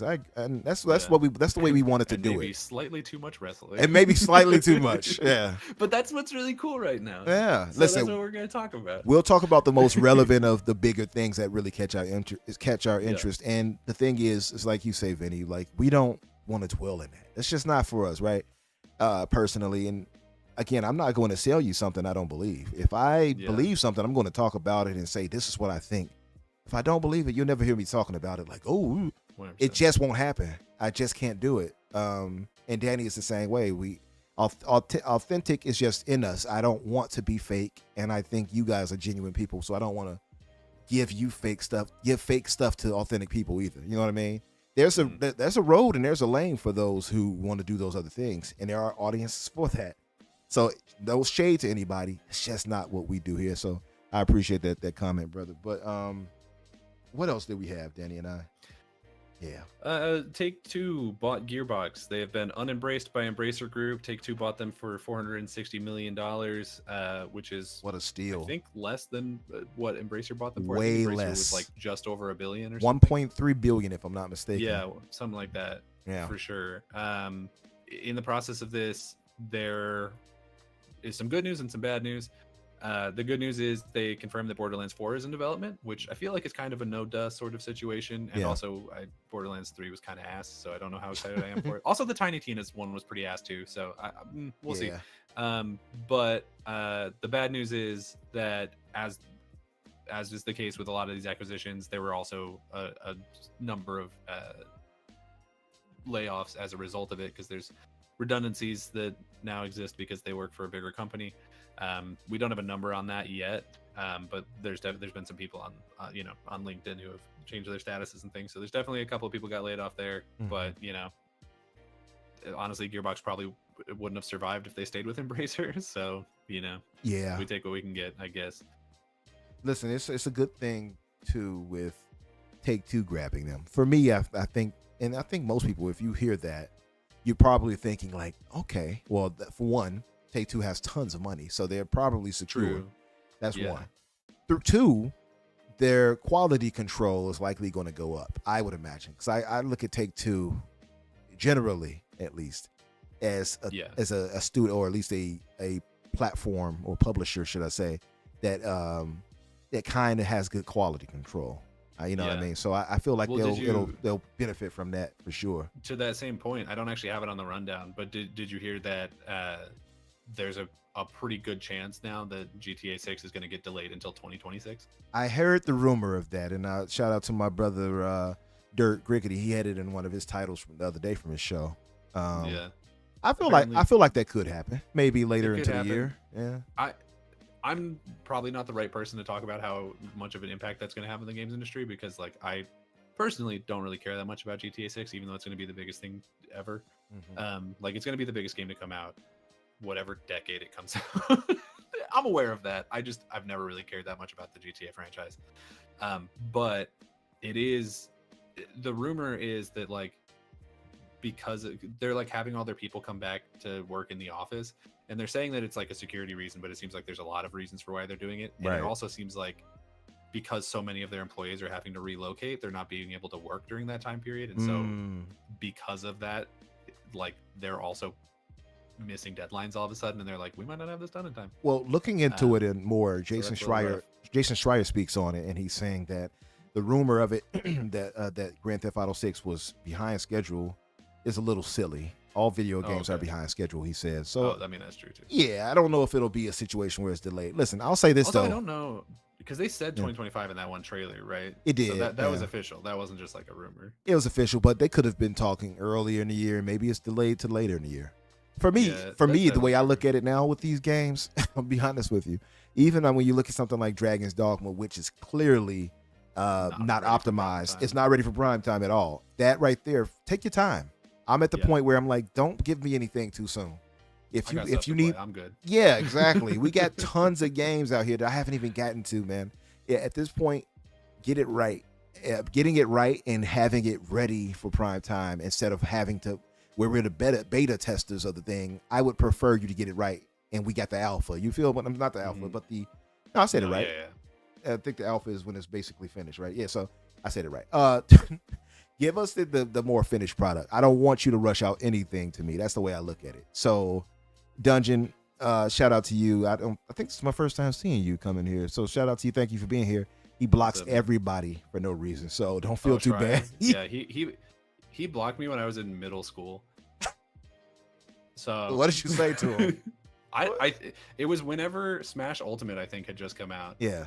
And or it was maybe not Smash Ultimate, maybe the one before. A Smash game had just come out, and he was saying how he hated it. And then other people were like, you have bad taste, and he was getting really pissy at them for being mad at him for saying that he didn't like Smash. Yeah. And I was like, you know that it's an extremely popular game. You can't be shocked when people on the internet are giving you shit for having an unpopular opinion. And he blocked me. And I was like, all right, well, I'll just go back to Algebra 1 now, I guess. Yeah. He's like, get back. He's like, stay in school, kid. Yeah, I don't know. He helps you become a better student. That's all it was. I have, on one hand, a lot of respect for him because he's really good at his reporting job, and on the other hand, I'm like, I don't know, dude's kind of a hoser.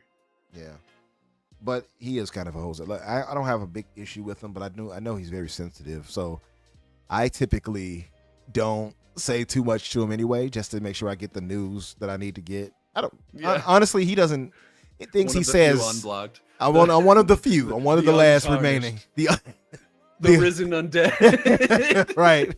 One of the untarnished. Yeah, that's me. He hasn't gotten me yet, guys. I'm holding on. I'm holding on. Been blocked by the maiden list. Right.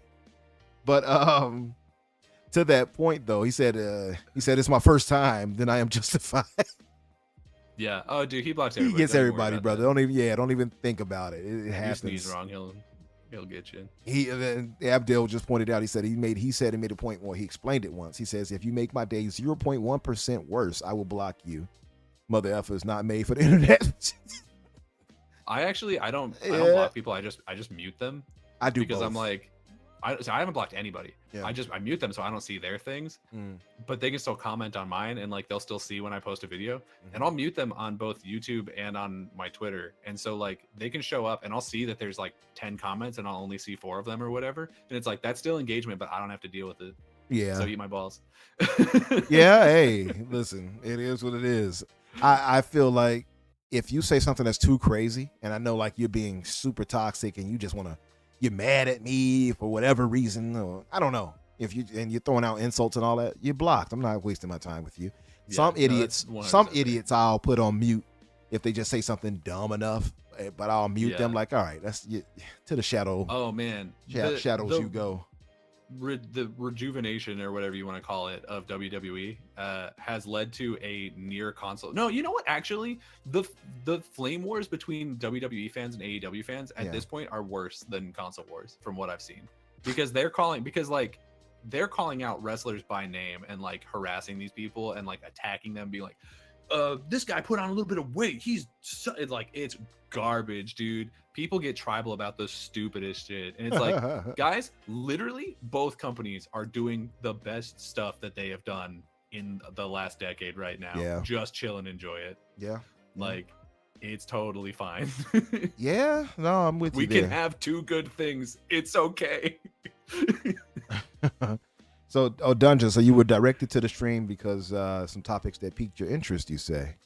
What? Tell us, brother. Share with us. What are some of the topics? I would like to know this to get more clarity on that. And Yeah, we can jump to that. yeah, because most of the while we guys wait for here, that- most of the guys know us here, so they've been Yeah, with us for a we're minute. close. But I would like to know what brings other people to the For sure. show for sure.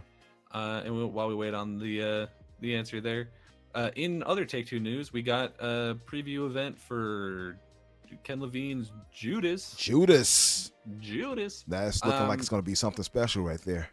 Oh, see, okay, and I'm glad you said that because I already knew I was gonna have the wrong opinion on this one.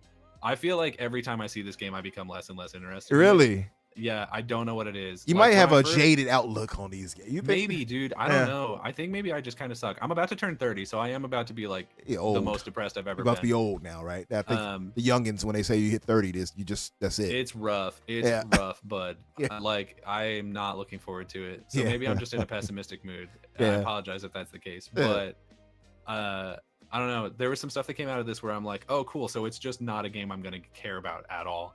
Because they're like, oh, it's a roguelite and it's all procedural generated levels, and like also the story is procedural, where it's they call it quote narrative Legos that they'll slot together depending on how you play. And I'm like, bro, that that's part all sounds that. interesting, I will say. But Interesting, maybe. But I don't think it's gonna feel good. never liked procedurally generated levels though. No, I don't that think much it's a I good agree idea. with you on. I don't like that. I prefer handcrafted and Yeah. purposeful set designs. Like that's Yeah. me. So I feel also you think- on. I also think the art direction of it just kind of feels kind of bland. I don't know what it is. Like I'm looking at the people that you're fighting, and it's like, oh, there's this guy who looks like a little train, and he's got a little whatever, and there's like a horse robot who's a sheriff, and I'm like, what's the tone we're going for here? 'Cause I'm not understanding what we're doing.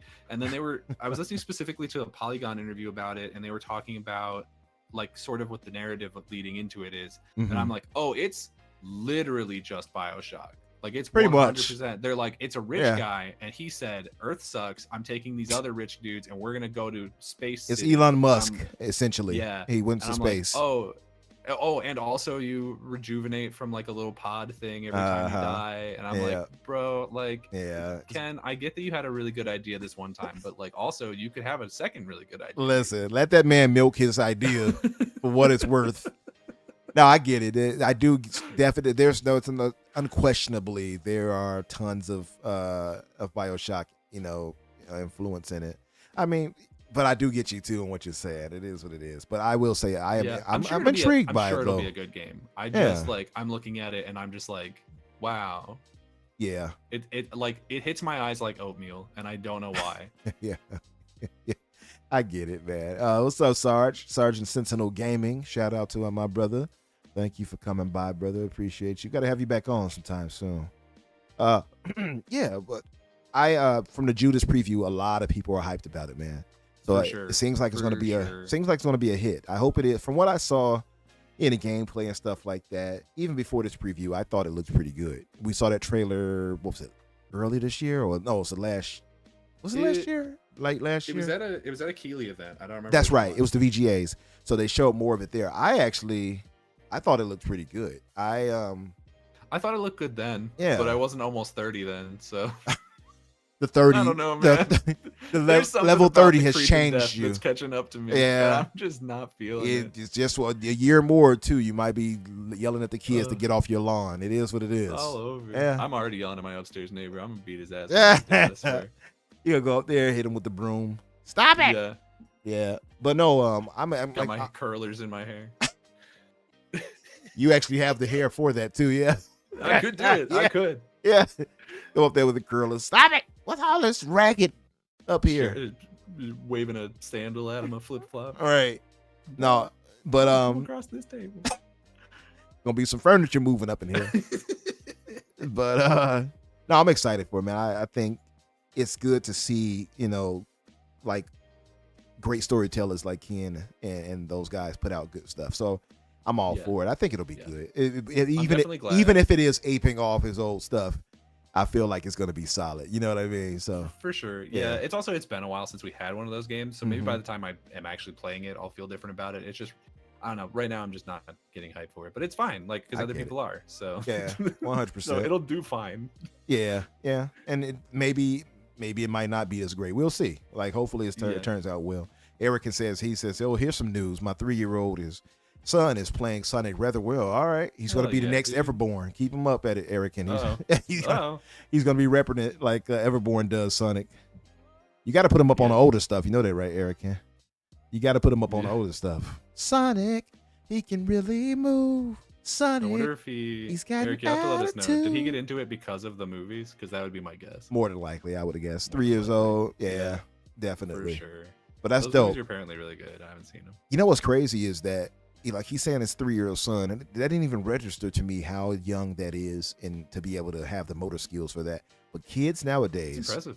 I've noticed from 2 and up now are operating these technologies like it's nothing. Dude, I swear, because I've been hearing all these reports of like, oh, kids only ever want to play on their phone. I don't care if my son or daughter are bullied to hell. They're playing.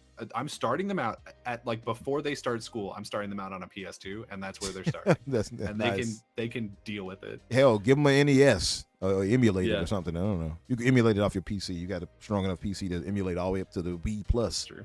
I mean, you can Switch and all on that. your phone at this point, but yeah. True. But it defeats the purpose. I can't put them on their phone. They need to know that there's better ways. Show them the way. Shout out to my brother Adidas 20, another Chi-Town brother right there, who's representing why Chicago is the best, despite what Danny says. He says, look, man. He gave me the All Might. He says, I'm here. Ha. Welcome, brother. What else do we have though, Danny? Hey, Toys for Bob officially announced that they're still working with Xbox. We already knew it, but now it's official that their Xbox is funding their next game, and it's Spyro. I don't know if the Spyro is officially confirmed, but it's Spyro. It's heavily used in all the marketing parts for it. They're talking about Spyro. They posted a lot of pictures of Spyro. They recently. have. It is a Spyro game. It's definitely Spyro. Sorry, Boom. It's not Banjo. Maybe it'll be Banjo next. It won't be, but it could. Maybe one day. I feel like we talked about this on Boom. Speaking of our brother Boom, we talked about it on this podcast. Was it this week I think it was this week. Yeah. And I mentioned it might have been last week, but when I think I appeared on the Friday show. But the thing is, I'm excited. I'm happy they did that, and we spoke about this too, where it seemed like Microsoft let them get away so they wouldn't have to fire the devs. Shut the studio down. Right. Yeah. So that's a positive, and I'm glad that they'll have the chance to be independent and still make good games and stuff like that. But I wouldn't put it past them if Microsoft used them for more than just Spyro and Crash, because those are the two main ones, right? But I feel like they can do more. Spyro, Crash, Banjo. Yeah. I can see them doing. Yeah, I can see them doing Conquer or whatever. Mm-hmm. Like, it's maybe not Conquer. I feel like maybe Conquer's a little too adult for the audience that they're shooting for. Because I think they want to have games that appeal more to children, and if you do Conquer, that kind of defeats the purpose. It does. I mean, I would love a new Conquer. But there is also the thing where I think I said this before. I don't know if you remember what I said, that it feels sometimes like Xbox, or at least Microsoft, is kind of going the super family Disney Plus friendly route at times.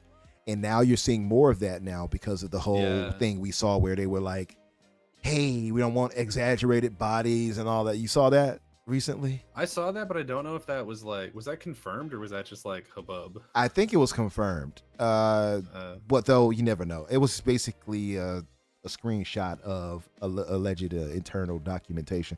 So I don't know how confirmed it is or not. I hope it's not confirmed, because I'm going to be honest. I'm firmly on the side of letting people be themselves as far as these creators go. And I don't think there needs to be, not to say that there had to be some curtailing of over sexualization, but I feel like you get games, and shout out to Abdel, I'm excited for that too, to the Stellar Yams, and you see that, and you see these guys are unaffected by this. They're just going to give us what we want. I feel like there's an avenue for all of that, and it shouldn't just be no, you only have to present them like this. I feel like we got enough I to think get all. I think it's a weird thing for them to mandate for sure. Mhm. I personally don't care either way. Like I think because there was the thing with like the Fable trailer where everyone was like, "Oh, why'd they make this girl ugly?" And I was like, "Okay, first of all, Yeah. there'll probably be a character creator, and second of all, that's the Mhm. whole joke of the trailer, bud. True. Like, That's are true. you not paying attention to There was, like speaking the of whole which, the speaking whole of joke which, of that trailer? speaking of which, there was some. I'm not going to say any names, but there was some tension around that whole use of that image and that mention of that character from Fable that got a brother of ours in hot water Oh no! recently. I'll tell you about it after the show. I'm sure some of the Okay. guys in the chat might know, but it was the whole Fable image that somebody manipulated, and it backfired on them, unfortunately. Yeah, I do But, think because yeah. I see what you're saying for sure. Because I definitely agree where it's like I don't want to dictate to studios what they can and cannot make the characters look like. But I feel Right. like for me that goes either way, right? Yep. So like if a studio wants to make a game where it's a bunch of like, millennial girls who are overweight and don't wear makeup or whatever, like I don't care. Like if that's the story you want to tell that story. Do whatever you want. Yeah. If that's the game you want to make. And also if Stellar Yams wants to make a skin suit that is just her ass being out, that's fine too. I'm Right. probably not going to play either of those two games I just described. Yeah, But the choice is there, right? let the studios can go and do whatever they want, and I don't really care as long as it's like the only thing that I would have a problem with, I guess, is if it was like I don't know, maybe like a porn game, like if they just put like, because I'll be real with you, like in Baldur's Gate, things got too horny for me. And Yeah, not I remember great. you told me about it. Yeah, So like I don't know. and you're not the only because- one that said it either. Like I saw more people talking about it, and they were like, the next game Yeah. they're going to make, since they're moving away from Baldur's Gate now. I wonder they're if just it's going gonna to be be a porn over game. sexualized too, where just you a got to, dating game. yeah. So where it's you're just funny. going all the time. It's so weird to me. It's just so weird to me. Where it's because it's like the thing that irritated me in that more than I shouldn't get into this, but like every single character in my party at one point was like, "Want me to give you a little happy ending?" And I was like, "No." And then like, because I told all they were but, I happy you think, two joined of it and them- had them join your yeah, team. I told all but two of them no, and every single time that you tell one of them no, they like throw a bitch fit, and they're like, "Fine, I'm gonna go and do my own thing. You're missing out, dude." And I'm like, shut up. Like, get out of my camp. Like, there are how people dare in that you? party. How dare you reject their sexual advances? You I at one scum! point, because Asterion was the worst about it. There was Yeah. one point where I was like, I genuinely considered just taking Asterion out in my party and getting him killed and just never reviving him because I was done with him. I was done with him. I was like, I want this dude out of my game. Asterion was like, "You gonna give me some of that? You gonna get some Yeah, of this and I was like, vampire no. love?" Yeah. You will get neither my blood nor Yeah, my semen. I am Yeah, so sorry, he's dude. like, It's you gonna not get some of happening. this vampire love, whether you want it or not. Oh my god. It just is too much. That's funny. In other news, That's funny. we're running out of time. Yeah. In other news, hey, Shinji Mikami opened a new studio. It's called Kamui. It was leaked. He didn't want to announce it yet, and he still hasn't said anything about it. That bothers officially. me for so many reasons. It was leaked on a blurb for the Shadow of the Damned site, which is really annoying. It is, and it annoys me in general, the whole thing. And I said, starting a new studio? remember we said this way back. We were talking about this Yeah. when he left Tango, and I said it wouldn't surprise me if it just seemed odd how he just all of a sudden he's just retiring, right? And I said it don't seem right to me. And if I said I would be so pissed if he just popped up over at Capcom and Sony or something like that. And then sure enough, he has a new studio he's coming out. It's like, what? So what did Yeah. you leave Tango for? What happened? I mean, I'm fine with him opening his own studio. Because Tango was his own studio. So it's like, why did you Tango leave? Was that? But maybe because I don't know. Maybe he just wanted to be completely independent again or something, and he didn't want to take the whole studio with him. I don't know. I'm fine with it, I guess. Because I think the thing that I was kind of spitballing was like him and his partner from Platinum both left their jobs at around the same time. And I was like, maybe they're Sure starting a did. studio together. Yeah. And because this hasn't been officially announced yet, it's possible that is what Kamui is. Yeah, it might but be. also the thing is, like, I Yeah. don't think Shinji Mikami is going to work for that much longer. So I think I do think it's weird that he's starting a new studio because he's like 60 maybe. Yeah, something like that. So I don't think he's going to be working a ton longer. Listen, So- he's a legend. Shinji has brought Yeah. us so many great stuff. Like, no shade to him. Obviously, he can do what he wants. I just felt that it felt kind of shady. You just got acquired by Microsoft now. Obviously, they were acquired already by Bethesda, but they, it was ZeniMax. But Yeah. they're acquired by Microsoft now, and it's like, oh, hey, yeah, we're gonna do this. I'm working with Phil and team. You remember he had that little dialogue with Phil on that conference, and he was like, yeah, That is definitely weird. they had all of that, and then it's like, oh, I'm retiring, and then you pop up and you got a new studio. Something seems off to me.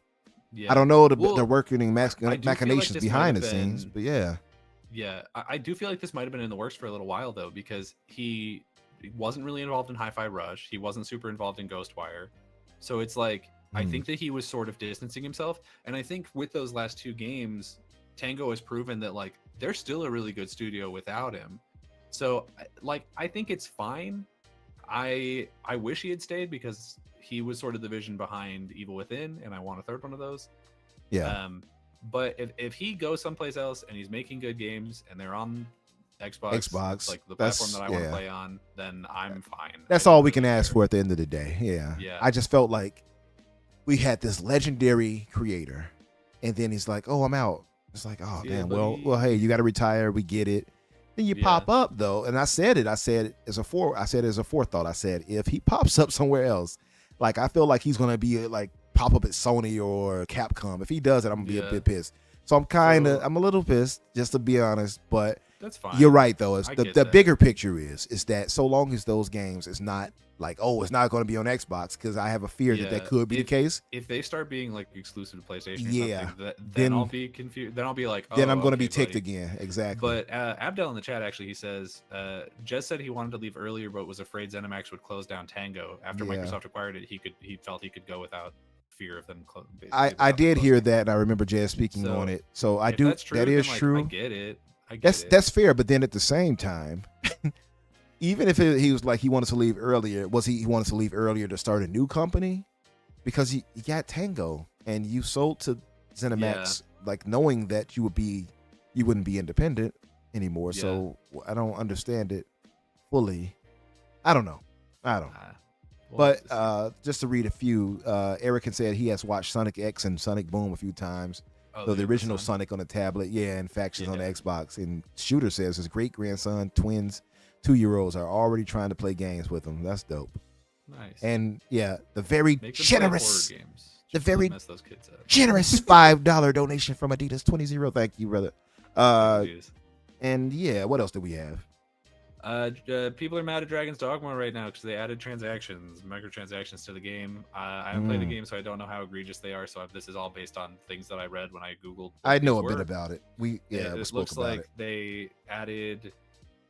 I think these are items that you can earn in game too, but they You made can. it possible where you can buy appearance changes and Mhm. revival items and fast travel items and all that kind of stuff. Which I didn't know you need an item for fast travel. I items. have never. I spoke about this on Booms too. Um, I've never, and on the Infinite podcast, I've never heard of a game where you can Well- microtransactions some fast travel items. I've Well, never heard of I it can until tell you now. one other game where it's happened. What was it? Because I was actually interested. Horizon Zero Dawn. Really? Horizon Zero Dawn, you had to have a supply pack Yeah. to fast travel, and there was Uh-huh. a DLC where you could buy a permanent one. Wow, I never knew. Yeah. I guess because I I think don't. they I never might played it either, so I guess that's why. Yeah, they did. They just Yeah. fixed it in the second one, but it was really weird. Yeah, that's crazy. Yeah, someone who I was reading an article from said that it's basically like if you went to a store in the game and then they just charged you in USD because it's like Wow. healing items and fast travel items, and like that's a little weird. That is weird. People seem to be generally really pissed about it. The fan reviews for it dropped to 34% positive. on Insane. Steam. It went from game of the year to like to trash. I'll say this: I think it's overblown. I will Oh, for agree. sure. And Yeah, and everything it was a overblown. lot of contention about this. Even when I was on Boom's podcast, they had people in the chat. Some people who were like, "Oh, it doesn't matter, or it shouldn't matter. Just don't buy it." Yeah. Here's where I stand on that. Because I made a tweet about this, and it was a guy you might have heard of him because I hadn't heard of him until this time, Mhm. and I didn't know who he was when I responded. But his name is Space Cowboy. Nope, don't know. I think it's something like that. From everybody who's talked with me behind the scenes and stuff, and on my tweet, he's a good guy and all that. I'm like, that's cool.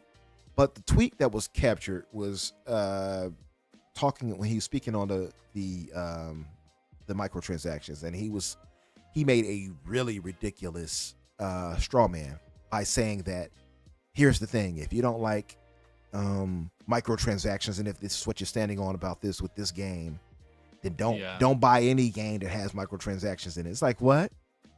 It's basically like every game these days. And that's pretty much every game. That's like 90% of the games, probably, right? Maybe 85%.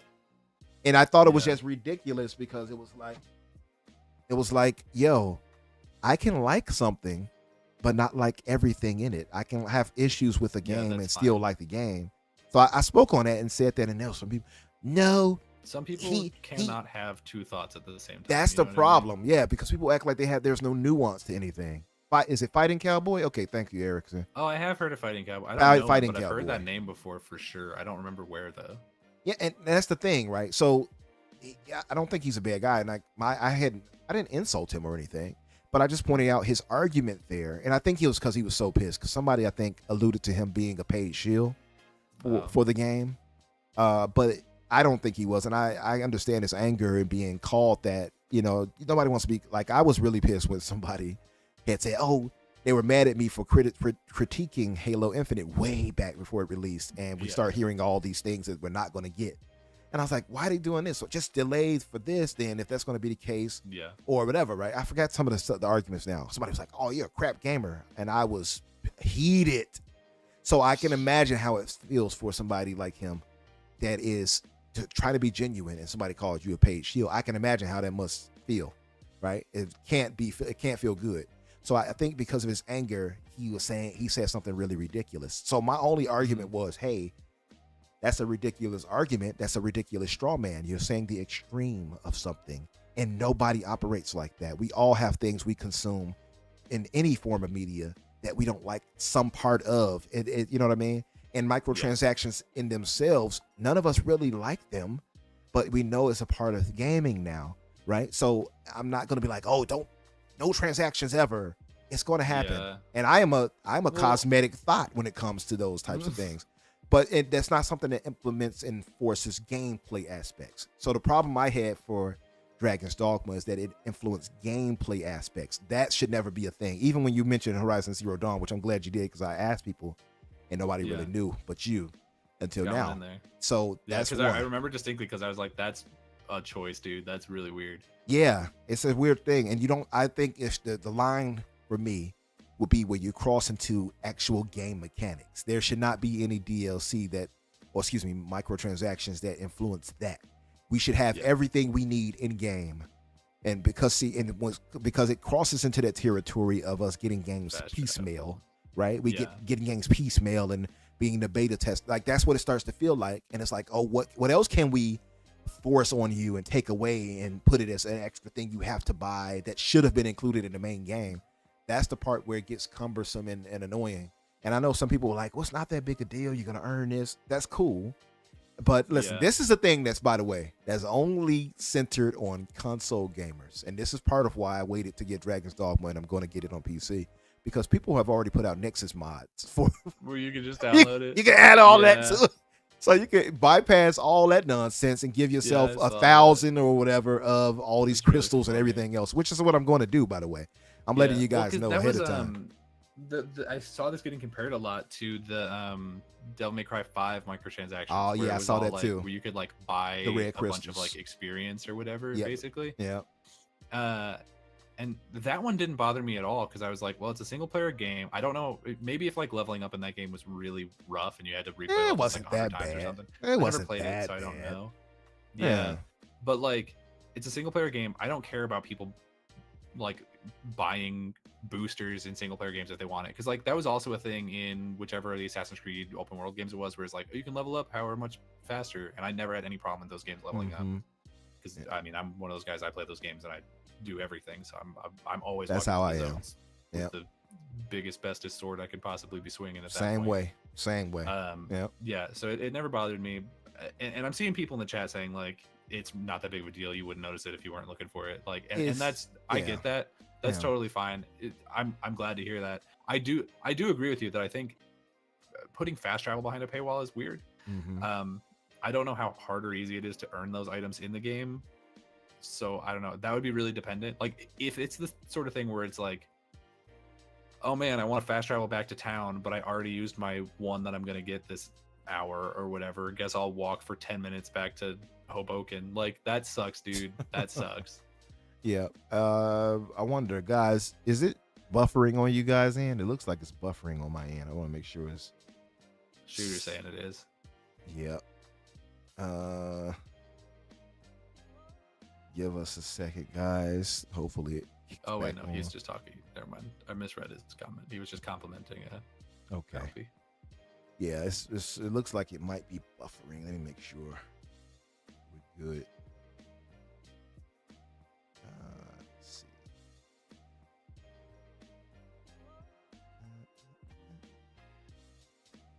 Okay, I think we're good.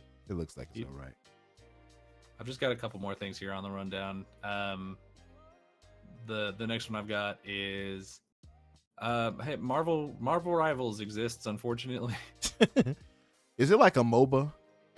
It looks like one. No, it has a lot of the same like UI elements and things as like League of Legends. Yeah. So I completely understand why looking at that you would think that. It's an Overwatch clone, like almost beat for beat. Like I was looking at some of the gameplay of it and I was like, oh, Iron Man is just Pharah, the Hulk is just Doomfist. Like it looks pretty much 1-to-1 in a lot of ways. It's weird. I don't know. I look at it and I'm like, yeah, like this is probably gonna do well because it's got the Marvel IP on it and it'll probably be a perfectly fine game. But I'm looking at the designs of these characters and I'm like, these are the most boring, like weird versions of these characters. Like I just don't care. Yeah. I'm looking at this and I'm like, wow, I can't wait to hear some dipshit on some podcast talk this game up for 3 months and then forget it exists. You know, it's a mobile based game though, right? So it's gonna be just like for Android and iOS and stuff like that. I think that's what it looked like for sure. But yeah, it doesn't. It looked not great, so that's possible. I didn't actually see platforms for it, so that's definitely a possibility. Yeah, I think it might just be that. Shout out Palpatine and to Punty. Thanks guys for being here. I think it's just a mobile based game. So Gotcha. I guess I kind of see that. They got me. Yeah. They got me with this too on a different game because there's this Persona 5X whatever game, and I was like, whoa, is this like a new Persona 5 like spinoff thing? No, it's a China exclusive or like Asia exclusive Persona 5 spin-off gotcha game. I'm like, why are you having so many like well-produced trailers and commercials for this gotcha for this game? nonsense, right? Like, bro, get out of here. Yeah, it's a waste of time. Now, I'll likely never touch this game, but I think it's just mobile, and so I have already zero interest in it more so. Plus, I don't really like the hero shooter thing. It's not really my thing. So. Never worked for me. Yeah. I played Overwatch a little bit, I guess. I liked Overwatch for a while, but it was never like my thing. Didn't hook you, yeah. Yeah. But yeah, it is what it is. I'm sure there's many more mobile gamers out there than us, so maybe it'll find an audience. You never know, right? So, yeah. Oh, guys, in the chat for those who just joined us too, keep in mind, Bunty says, pause, no Diddy. He said, swinging the baddest, biggest sword. Pause, no Diddy. Nut. But keep in mind that J-Mac, our brother J-Mac, was generous enough. He gave us a generous $25 gift card to share out, and I'll share that out at the end of the show, so you guys stick with us and pay attention, and I'll post it, and you guys can claim it as quick as you can. And all I would ask is that, one, you thank J-Mac, and you say that you were the one that claimed it. I hate when people just claim it and don't say a word. Like, just say you got it, you know. But just give a quick thanks to J-Mac. Give a quick thanks to J-Mac if you got that. You know, he didn't have to do that, and he won that himself. He could have. I probably would have bought myself something. So it takes selflessness to do what he did. But what else did we have, Danny? Hey, Elder Scrolls had an anniversary. 30 years of Elder Scrolls. Wow. Oh my God, it's as old as me almost. Yeah. They didn't say almost anything about it. Really substantially. There's one quote that they had that confirmed that they were working on it, which I feel like we already knew. But they said, quote, even now returning to Tamriel and playing early builds has us filled with the same sense of joy, excitement, and promise of adventure. So like they've been working on it for a while. There's some amount of it that's playable. I'm sure it looks like, you know, pretty rough at this point because it's still multiple years off, but it's good to know that they're working on it. And I mean, not that they would have said that they hated it if they did, but like it's good to hear that they're enjoying working on it. That's absolutely. Nice. It's always good because you know when they're liking what they're doing, you know you're gonna get love from that product. But Yeah. I'll say this too: we're not going to get that game in time, so No, well, it's going to be a it's while. like it was like 2026 at the earliest was the rumors we were looking at. I think it'll be And I further think- than that. Yeah. Yeah, I'm starting to feel that way too. And So- I'll say this: I feel like it's going to be further than that, but I'm also like, yeah, take your time, because I felt like Yeah. even Starfield, I still felt even with the time it got, that it still wasn't all the way Yeah, it fully to the definitely needed vision. more time to cook. Exactly. So I take feel your, like take your time. most of the time in the last couple of years, most of the time that I've played a game at launch, Yeah, it's it's felt undercooked. Yeah, this isn't done yet. Yeah. Like, well, because it happened to me with Baldur's Gate. I know this is the second time that I'm talking trash on Baldur's Gate this podcast. I promise I didn't hate it that much. But like a week after I finished it, they put out a big ass patch that fixed a lot of the problems I had with the game, and I was Oh, like, wow. bro, come on. Yeah. Like Yeah. I waited forever after that game Yeah. came out to play it, and you're gonna fix it like 2 weeks after I finish? Eat me. Some of the old wisdom now is that, hey, once the game releases, give it 6 months for them to patch everything up to get Yeah. it to up to standards. And we saw that with a lot of big releases. Hell, like Jedi Survivor had that for Jedi a Survivor long dropped at time. launch, yeah. Yeah, so it's The only game it's that I- problematic for a lot of games nowadays. Yeah. The only games that the only one game I can think of right now that I played at launch in the last probably 2 years that I didn't have any problems with at all was Alan Wake 2. The only one I can think of. Because even like Spider-Man, I had problems with that. Yeah, Spider-Man had a lot of problems. Spider-Man 2 got a lot of problems that people didn't really highlight in their reviews, by the way. Yeah. A little favorable, but more than it should have been, because a lot of people Problems got with that. affected by Spider Cube. So I didn't get Spider Cube, but I had Yeah. plenty of other problems. I had a bunch. I had the game close out on me a few times. I had I forgot some of the other issues I had right now, but I know the game closed out on me a few times. A few weird pop-ins and pop-ups and going through objects Yeah. and stuff and getting I stuck. fell through the earth like 5 times. Yep. So it happened. I saw other people who had all types of crazy stuff happen to them. Yeah, that game was rough at launch. I Yeah. hope they fixed it. I don't actually know. I'm sure they'll get it right. I do trust Yeah. Insomniac, but again, there's a game they're a that really feels good like studio. they kind of put it out sooner than it should have been, right? Just a bit. For sure. But also, to be fair, I mean, look at the PlayStation lineup. It's kind of like, if Right, not yeah. Insomniac, then who? Like, they Yeah. probably were like, we need something. They're this the quarter or we're heroes. gonna die. They maybe say they- we need a Maybe hero Spider-Man 2 to pushed save us. those laybacks back a quarter, you know? Yeah, Insomniac is a hero that they need, and I Yeah. forgot the rest of that saying, but yeah, if they not deserve, but Yeah, the hero they need and didn't deserve. How about that? yeah, that's kind of how it's starting to feel. Yeah. Speaking of PlayStation, Final Fantasy 16 is reportedly coming to Xbox, almost certainly. When I was looking this up, people were reporting that it was leaked by Special Nick, so credit to him if that's true. But also, Oh, Nick, yeah, he in the definitely last- did. in the last couple of days, Naoki Yoshida also was in an interview, and he said, "quote."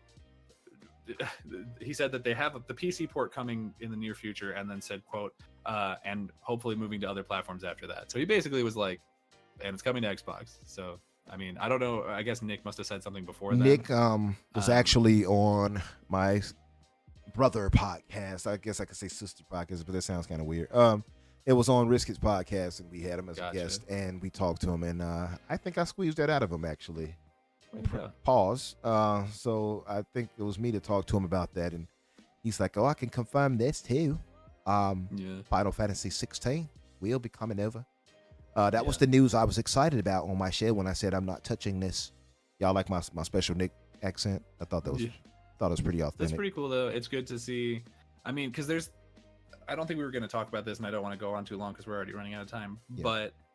But there was that thing from Chris Dring or whatever this week where he was like, Oh. there's these publisher. There's a publisher that says that they don't understand why they're publishing on Xbox." Mhm. And I looked at that and I was like, okay, so that's a lie, clearly, because I'm looking at all you have to do is look at the industry from a top-down perspective, right? And be like, okay, Xbox is saying that they need to publish in more places to make more money. Right. PlayStation is saying they need to publish in more places in order to break even. Mhm. Square Enix and Sega and Capcom are saying, well, Capcom and Sega are saying that basically the only reason that they're doing well right now is because of Game Pass and Xbox, because they're selling everywhere. Obviously, they're selling well in other places, but like Sega in particular, Right. every single time a game comes to Game Pass, they talk about how amazing it is Mhm. money-wise for them. Same thing with Capcom. Square Enix is saying like, hey, is directly blaming their exclusivity strategy for why they're not being successful. So Mhm. like the entire industry right now is saying we need to be in more places, we need to sell more copies, we need to reach as many possible gamers as possible. So if we are hypothetically assuming that this thing that Christopher Dring is saying is true, which it's not, but if we were assuming that it was, then we would have to be looking for a publisher that was so ignorant and so clueless to how the rest of the industry is thinking and moving right now that they're probably going to go under anyway because they just don't understand this business on any level. They're dinosaurs trying to live in a modern society. Yeah, so I have no idea which person he could possibly be talking about, and I'm also like 100% sure that he just made that up on the spot because he's done it before. So I don't know. I would put it past him. That dude seems to be a Xbox hater. It just annoys me. I hate calling people out in particular. Yeah. But like, it annoys me so much. The last like 6 or 7 months, so many people are just like, I heard this thing, and then it's like, what's your source? I don't have one. And it's like, bro, shut up. And it's people who are like respected members of the community, respected journalists, whatever, and they're just like saying things to say it, and it's like, why I get it, and a lot of people in the community are tired of that, and a lot of people have been tired of the whole doom and gloom. I feel like the Dream guy, he like you said, he's exposed himself before to being kind of a fanboy of PlayStation. Well, he put out an article that whenever the CMA was investigating Xbox, he that's right. That literally was saying almost word for word that the CMA should protect PlayStation's market lead. He sure did. And then somebody questioned and pushed it back on. I think it was Jez actually. Somebody pushed back on him on that, and he was like, "No, they should absolutely do that." Yeah. Like, also, he doubled down. He also too had said some stuff. He got checked by Lulu at the time. Lulu had to check him. I remember that. Yeah, the guy seems like to be too entrenched into PlayStation. I think he got an interview with Ryan and he lost his mind after that and was like, "Oh, I'm PlayStation for life now." Yeah, I guess. I don't know. For life. There's a couple of I don't know. It just irks me.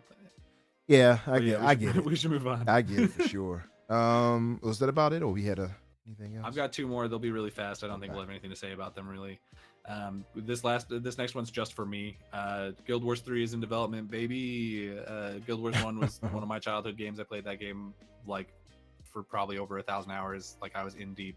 Nice. And it was reported by Korean financial outlet Money Today via WCC Tech that Guild Wars 3 was in development, though it seems ArenaNet's work on upcoming Guild Wars 2 is going to continue working on Guild Wars 2 content, including the upcoming expansion.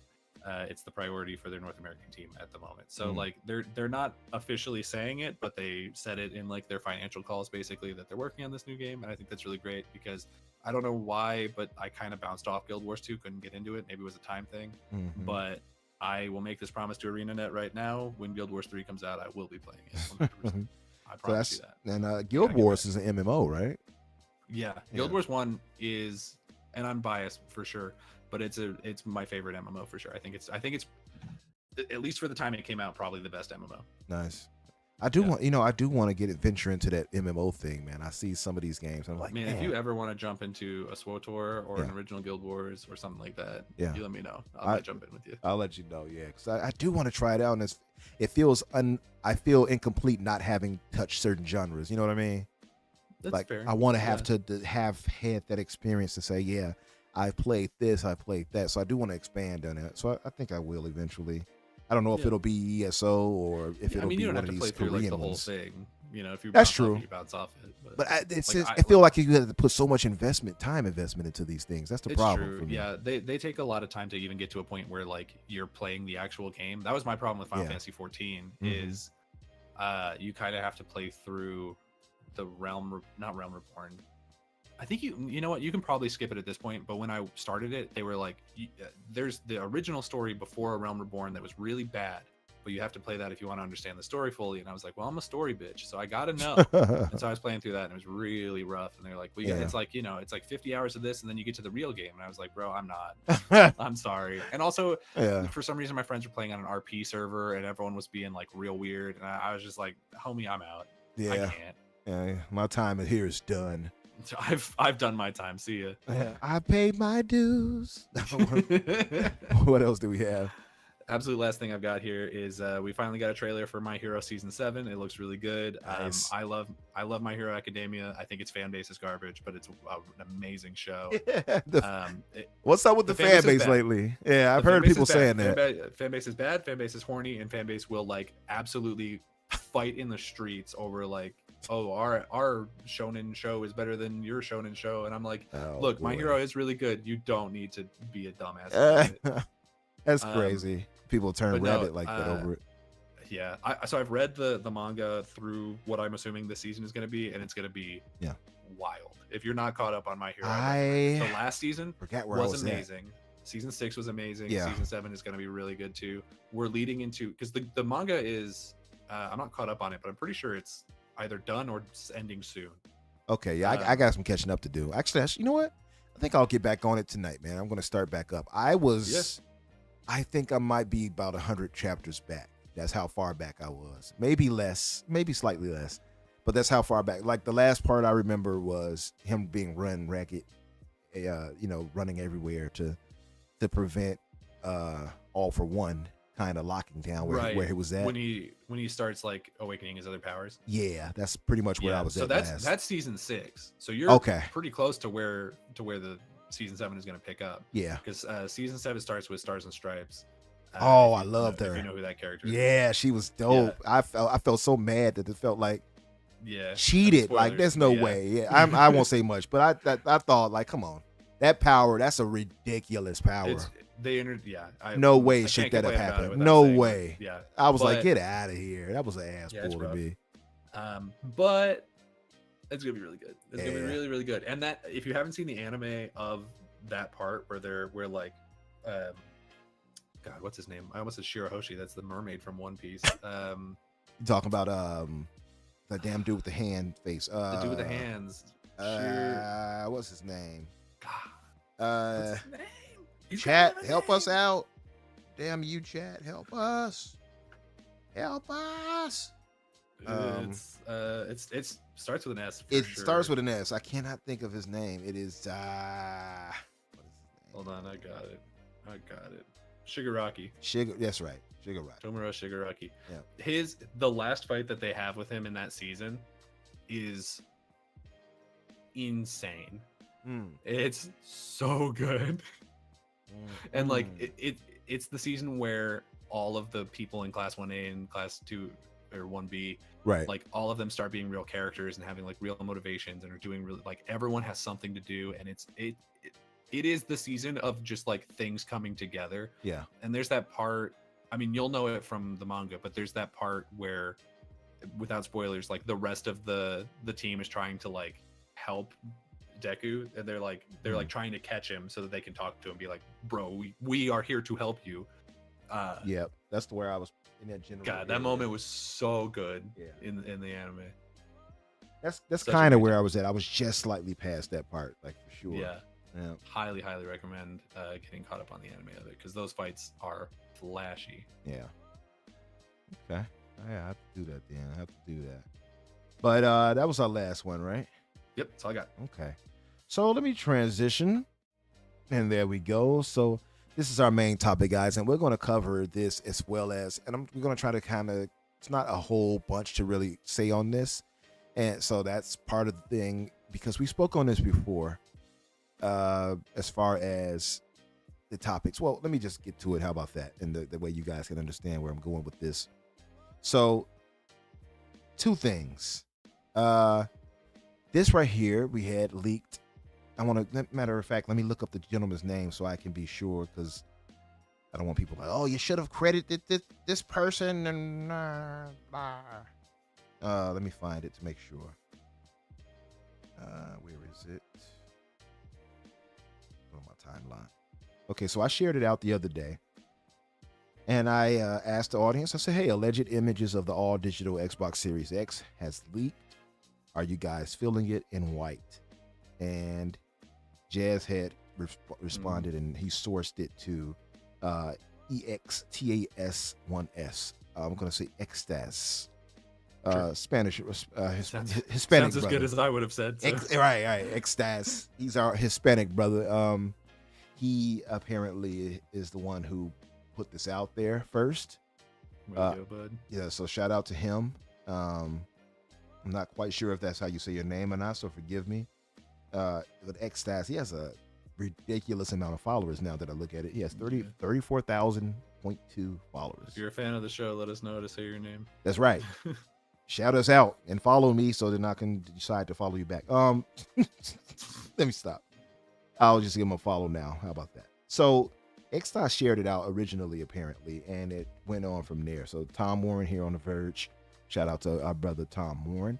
Now the images, I will say, looked far too cheap because somebody made a joke on my tweet about it. They were like, what the hell did they take this picture with? Yeah. Which I agree.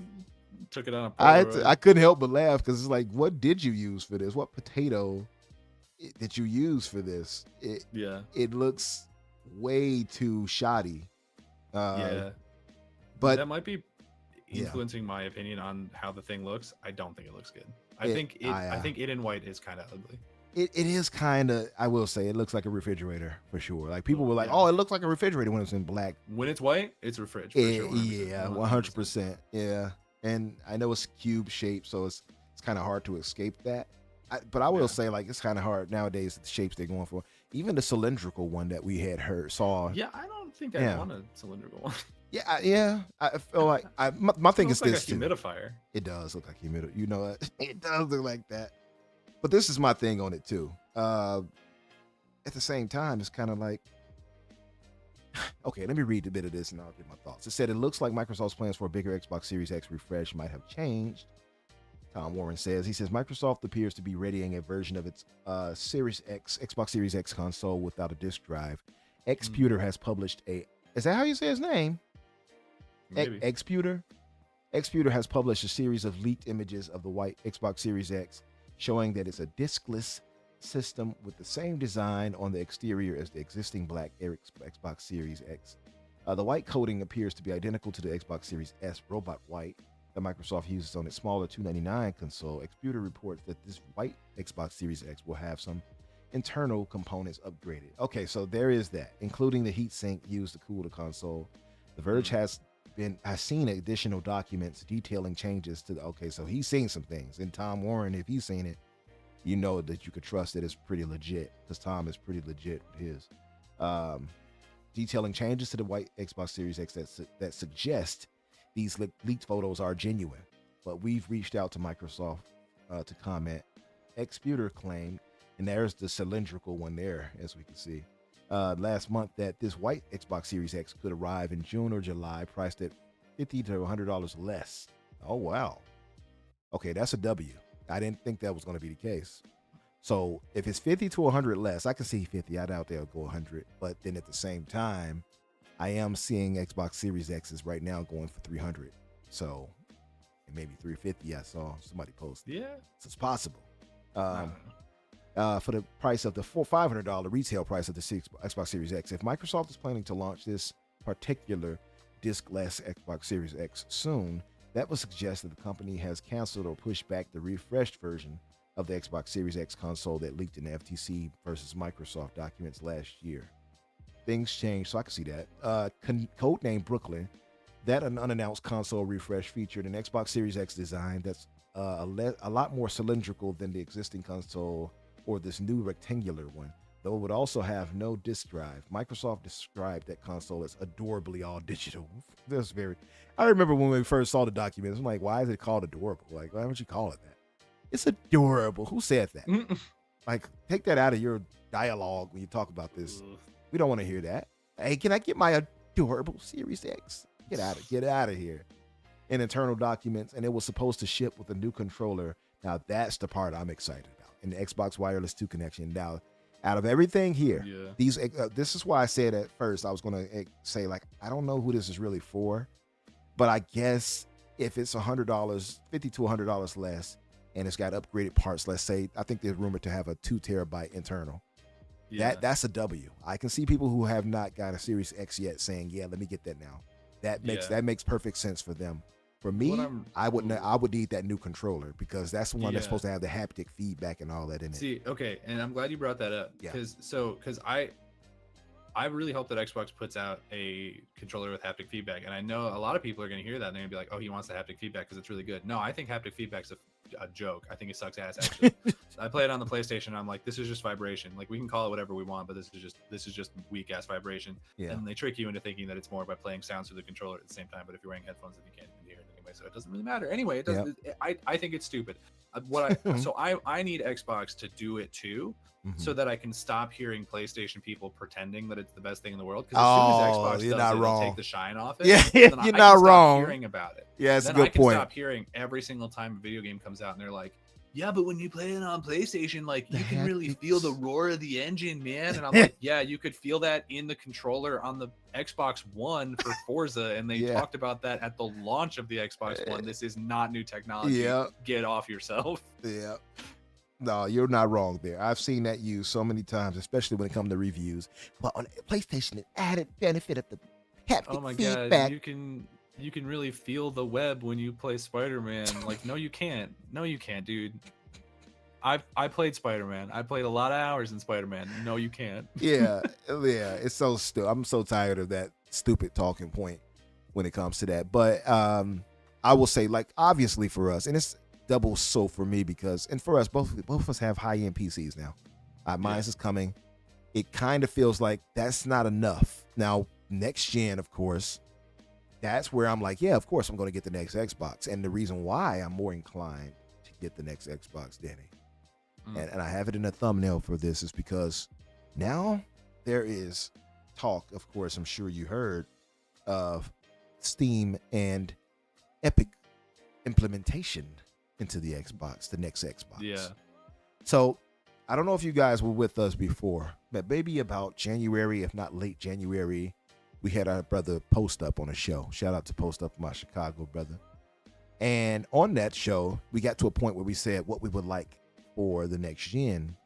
And we had heard about the rumored 2 SKUs, one being the Series X type, version that's really powerful. And then we heard about the handheld version that will be dockable. So we talked on that and said, what could they add to really say, hey, you need to get this? And one of the things we talked about, and I made sure to I thought I was sly about it, was that I would like for them to implement Steam implementation into it. And where I didn't even mention Epic, because Epic is kind of a non-factor compared to Steam. But hey, if you can get it, more the merrier. But the thing is I had heard actually from a source, and I know how you guys feel about that, but I had heard from a source well back then that what we're hearing now, with the rumors we're hearing now at least, that there will be some type of Steam and Epic implementation into the next gen consoles. That is a thing that will happen. Don't know if this is secured yet, if that's the truth. There is a lot of red tape, if you will, that or red flags that raise because of it. It's like, but what about, how does this affect this? Right? Like, because we talk about the cost of Steam games versus Xbox. So there's a lot of issues there. Like, how does that work out? How do they balance that? Yeah. So what are your thoughts on that, Danny? I think it's a bad idea, actually. Oh man, do tell. Yeah. Give us the thoughts. I think it's a really bad idea because more accurately, I don't think it'll end up happening. Because I just don't think it makes sense. Because it's like, would it be good for the consumer? Yes, but when has that ever mattered? So I'm thinking about, like, how is this going to make sense on the Microsoft side of things? And I don't think it does. Because it's like, okay, if you put Steam on the Xbox, then there's absolutely no reason to ever buy anything from the Xbox store. You would just buy everything on Steam because all the Xbox games are there and all the Steam games are there. So you would just buy everything through Steam, and your Xbox would just become a Steam box, basically. Right.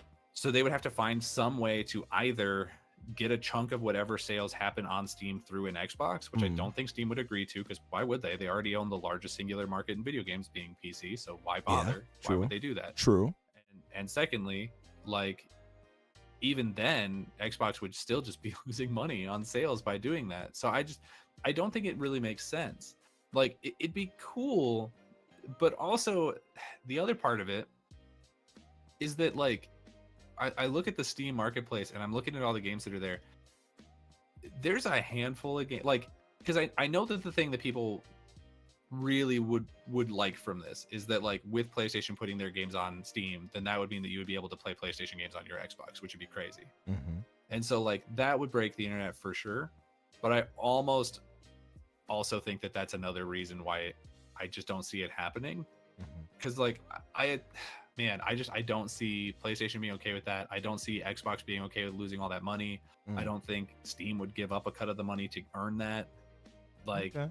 Well, I don't think it makes sense on a business level for anybody involved. now, see, this is where I kind of disagree, right? Because one, it's a W for all gaming in general, specifically for console gamers, because there are plenty of us who don't want to move on to PC, like staunchly so, like proudly, like I'm staying to console. I'm not moving over there, right? Like they planted their toes down. This is it. So there's that. There is that audience that you capture with that already. Two, and we spoke about this too, and this is part of why my reasoning was why I would love it, is because it upends the whole third-party game skipping Xbox thing. Because even if they skip Xbox, they're not skipping Steam. So the games that we're not getting on Xbox, we will get them now, even if it's a workaround to get them. You know what I mean? Like imagine the Final Fantasies, even though some of them not on Steam yet. Yeah. Well, but then think about it that way also, is if they know that they can put it on Steam and it'll still be playable on an Xbox that way, then why would they ever do the work to port it to the Xbox store? Well, see, they don't have to port it though. They would just not do it at all. Well, see, so then there would be no reason to have the Xbox store, because all of the Xbox games would be there. Less and less games would be ported to the Xbox store. So eventually the Xbox store would become less and less relevant. And then it's just like, okay, well now my Xbox is just a Steam box. But then you can look at it this way. Wants to look at it this way. Now it could hurt them, right? But maybe I think it almost undoubtedly would. You're right. I do agree there. But maybe Microsoft is prepared for that loss, because maybe they worked it out to say, hey, we're going to get these much more sales as far as people at least subscribing to us, much more people actually buying the hardware and getting involved. Yeah. And by process of that, maybe we can get them into our ecosystem more. And they probably have it implemented where you have to do something like that to get Steam access or to get Epic Store access too. Listen, I'll say this. I don't have it all with the way mapped out, but I'm certain the guys at Microsoft and at Valve and Epic, I'm sure they're smart enough to come up with a solution. By the way, Risk has said, cancel him. He said source. Get his ass. Get him. I did have a source. I'm not lying about that, but I'm not gonna go too far with it. I had a source tell me this. I don't know how true this is, folks. I get what you're saying, and I think you're right, but at the same time, here's my concern. Because I think what would undoubtedly happen is exactly what I already said, is the Xbox store front would become completely irrelevant. There'd be no reason to ever buy anything there, and so you would buy everything on Steam. And at that point, what you're doing is you're moving Steam's already existent monopoly on the PC space to just a monopoly overall of video games, and that's a really bad thing to do. That's really, really bad, because they already dictate how video games are sold on PC. They like Steam existed, and physical PC games went away completely almost overnight. Like it was a light switch.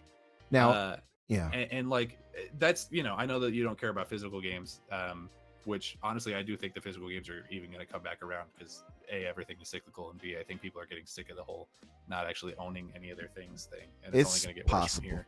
It's possible. But that's not the point. Is it's just like there is no version in which Steam becomes a monopoly that is a good thing for us. Like they will be able to completely dictate which video games are seen, what the pricing on those games is. They'll have no reason to not stop doing the sales that they're doing. They could just sell it for whatever they want anywhere. But see, there is a hope. We have a hope, right? Like we have an answer for that. We have a hope. There is a solution, because they can't just do it, even though they are more monopolistic. If you had to point to any, it would be them. I agree.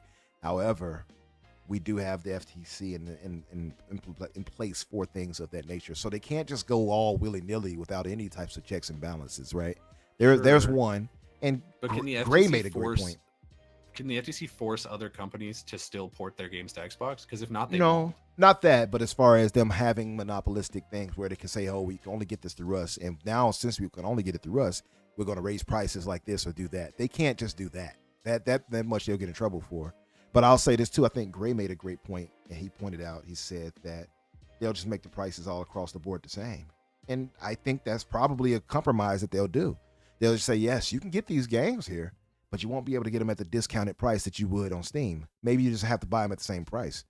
That could be a way around that, and I wouldn't have a problem with that. If I'm on Xbox only, and now I still get to get those third-party games that are skipping us routinely nowadays, but they're at the same price that you would have to buy it on Xbox. That's a W all across the board. Those developers get their money. Yeah. Microsoft gets their cut. We get our games. So there are ways around it, I feel like.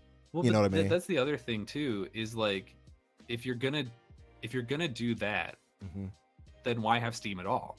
Because you don't need to have Steam on your Xbox to be able to play PC games on it. You could just create an emulation platform where you can just play any game that can run on PC on your Xbox. You don't need to have brand name Steam. You can have Stom and have the you can have the store brand version of it and just put. How do you spell that? There. Spell Stom for me. STOUM. ST. I'm gonna put this in the chat. What is it again? STOUM. You can get Stom. Oh, you can have Professor Pepper instead of Dr. Pepper. Storm. And that honestly, that almost makes more sense. Is you just have, because if you can get the games already playing on the PC space, then you can just put those games through there, and then you don't have to give a cut to Steam. You don't have to give them the extra monopoly over your console space. I don't know if it makes sense, because even if it was a smaller PC game store or whatever, like if you even just got Epic over there, I would feel less weird about that, because Epic is not in the position that they're in.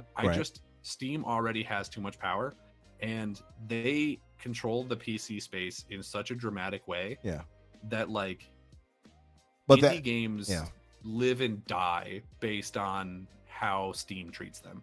Now, the one thing being more like, I've been using a Rock Ally more this past few months, right? And I've been playing Last Epoch and stuff like that and other games. Yeah. So I have learned how some of these games are buried.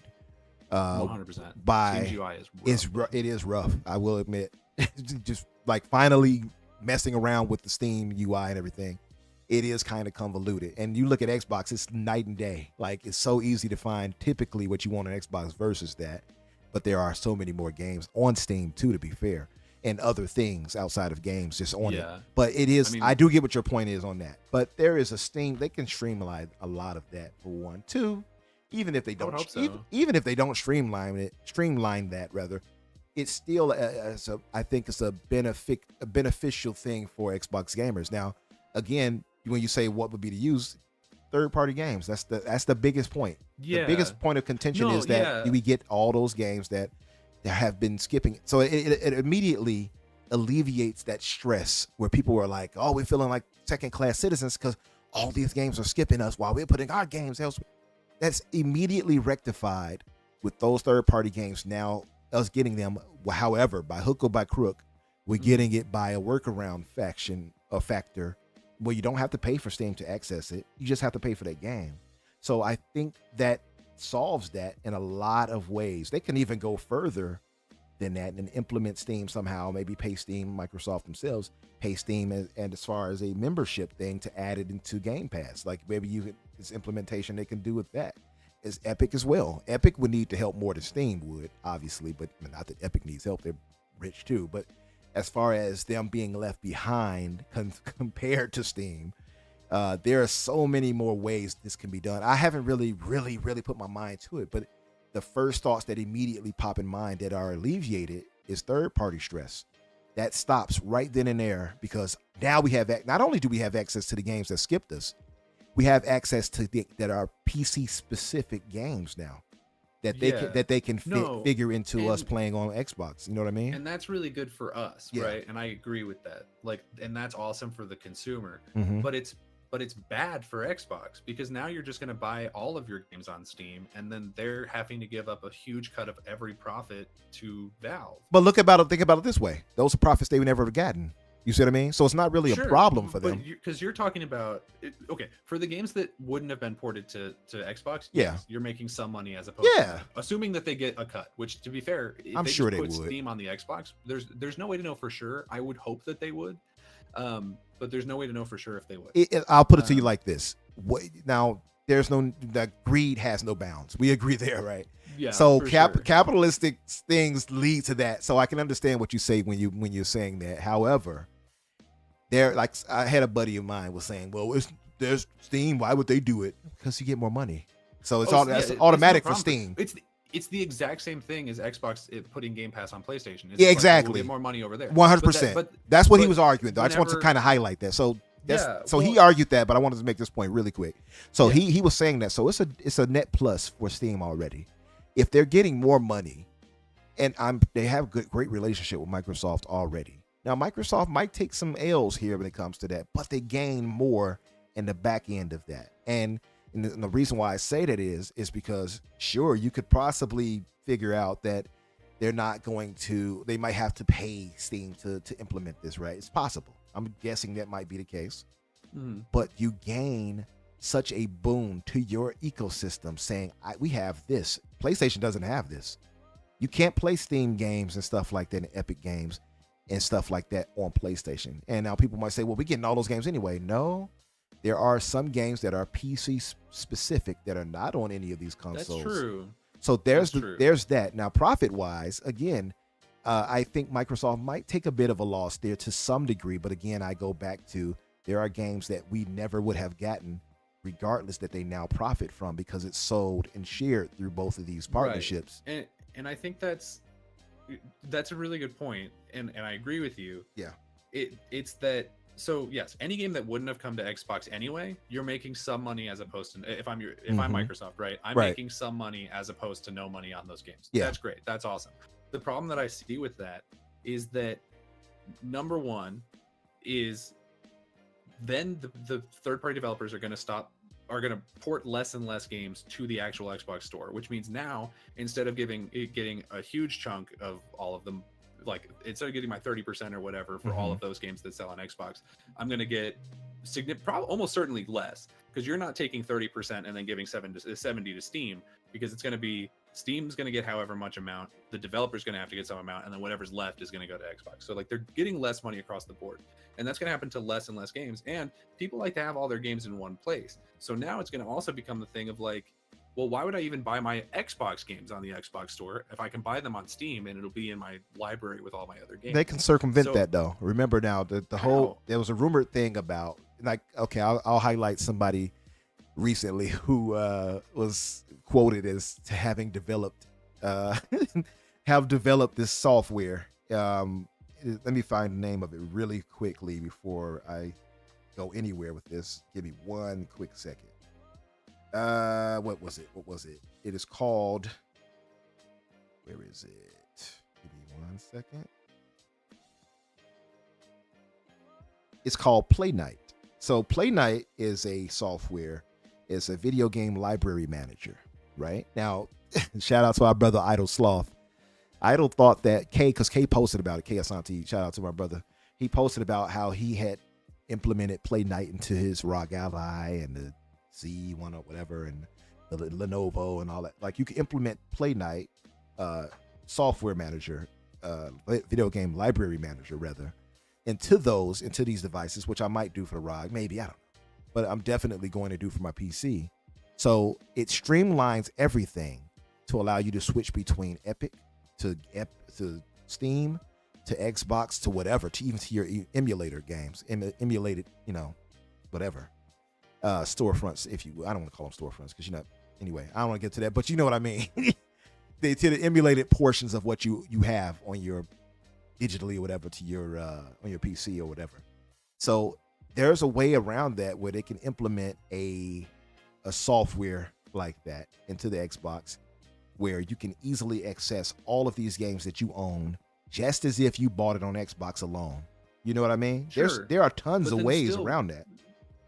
Yeah, but then you still probably wouldn't buy them through the Xbox store. You would still probably buy them through Steam, because then even when you go to your PC, it's going to be in the same place. But that's the point. That's the point I was making before. Like they might sell it at the same price that you'd have to buy it for on Xbox, but if it's bought through there and implemented through there, Microsoft is still going to get their cut. Now that's why I say that they might take some losses, but it won't be 30%, because now you're having to split it 3 ways. Well, we have to see, because now that you might have to split it 3 ways, but then Valve is still succeeding there. They're still gaining a sale that they normally would not have gotten. Xbox is getting a sale, and they're working with Valve through this, so maybe they still might get their 30%. We don't know. We don't know how they can shake that out and work it out. I don't know how that business part of it goes, but I'm just saying that there is ways to it that they can do this. I don't know who would come up short on the end of the short end of the stick, as they say, but I think it can be worked out. You know what I mean?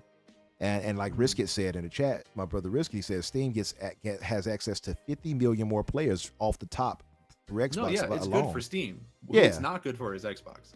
Well, I think it's even good for Xbox, because a lot of those players who might not normally touch an Xbox say, hey, well, now we have this. A lot of PlayStation only guys see that and say, well, do I need to go buy a PC? Do I need to go get a high-end PC? I have this option here with Xbox where I can have my PlayStation here, my PlayStation 6 or whatever it may be, and now I have the Xbox that can essentially play PC games as well as the Xbox games.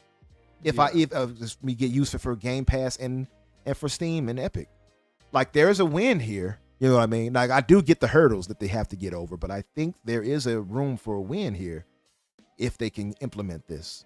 There might be. Yeah. I just don't think they'll ever get to it. I don't know. They'll run. I think they'll see these exact same problems that we're both pointing out here, and they'll be like, "There's just no way that this money makes sense for both of us." Yeah, well, I think it makes more sense for them to just double down on getting those third parties to port to their system, to grow their own ecosystem and do it that way. Putting Steam on the Xbox, like, yeah, that's cool and all. I don't think it's the game. You don't think it's feasible? I think it's a game changer for sure. You don't think it's a game changer? No, not at all. And I also think, because here's the other thing, right? Yeah. Because I feel like a lot of the argument that I see online for this is just like the exact inverse of when people were saying, oh, if Xbox puts Game Pass on PlayStation, PlayStation's done. But now they're saying, oh, but if Steam goes to Xbox, Xbox wins. It's like, no, that's the same thing. Well, that's the same thing. That's if you go to the argument, but I'm not going to the Steam argument of PlayStation being finished. But like other people that I've seen, like not you, but like if Steam comes to Xbox, Steam makes more money. Right. And I think Xbox almost certainly makes less. I mean, it's possible, but this is where I would come to that when it comes, like people would argue that, well, but Xbox, I look at it like this. I say that is the case. You might be right. I don't care. Let's say it is the case. Now I know you're arguing it from the point not to just care about their pockets. You're arguing about why would they want to do it. It'd be good for us. I get what you're saying, it's but at the same time, I don't think it's that hard. I think it's a really hard argument to make to so? Sadia and to the board to be like, so what we're gonna do is these games, we're gonna make less money on each game sale, but we're gonna maybe sell more games. Maybe they can have it where you just don't buy games that's accessible on both. Maybe that's the case. That could be the kicker. Like, hey, if this is accessible on Xbox already, you can't buy it off Steam and play it through here. That stops that right then in its tracks. Yeah, it'll just make it a third-party machine in a sense where you can only get games that are not on Xbox. You see what I'm saying? Yeah. No, I see that. I don't think that solves all of the problems, though. I think it's a major solver right then and there. I think one of my biggest problems with this, Riskit's popping off in the chat because he doesn't understand anything I'm saying, but it's fine. It's because I'm speaking English and not Australian. But no, there's the whole thing is like, if I'm a third-party developer and I know that I can reach the Xbox audience without actually porting my game to Xbox, then I'm not going to. And if I don't do that, then Xbox is going to make less money on my game, even if it sells on their platform. And so every single third party that makes that choice, which is going to probably be more and more of them over time, because why would you put the money into doing it if you don't have to? So more and more of these third party games are going to make less and less money for Xbox. And then at a certain point, it's like, why do we even bother having our own store? Again, though, that goes back to funnels right back to Xbox, though, right? So where did they bring them? Right back to me. Even if that's their argument, right? Let's say that's the case, which I don't think that would be the case. But let's say that's the case. They're going to stay on Steam. We'll still get access to them. You see what I'm saying? And Microsoft is still going to get their cut from that percentage of what they sell. Now, again, it might hurt Xbox to some degree. I just don't think that'll be the case. And I don't think these guys, I'm sure they can find a way to implement it where they're going to still win on Xbox versus having it on Steam only. But again, that's just us floating out thoughts. I want to read these super chats and read some of this article, and then we can kind of get out of here because we're past time. So shout out to the chat to everybody who joined us. I see a few people, and I still have that code to give away, so don't let me forget, please, Danny. Yeah. Starlight Terror, what's up? What's up, brother? Thanks for coming through. He says the white Xbox does look smooth. It does. It does look like a refrigerator too, though. Shout out to my brother Spartan661.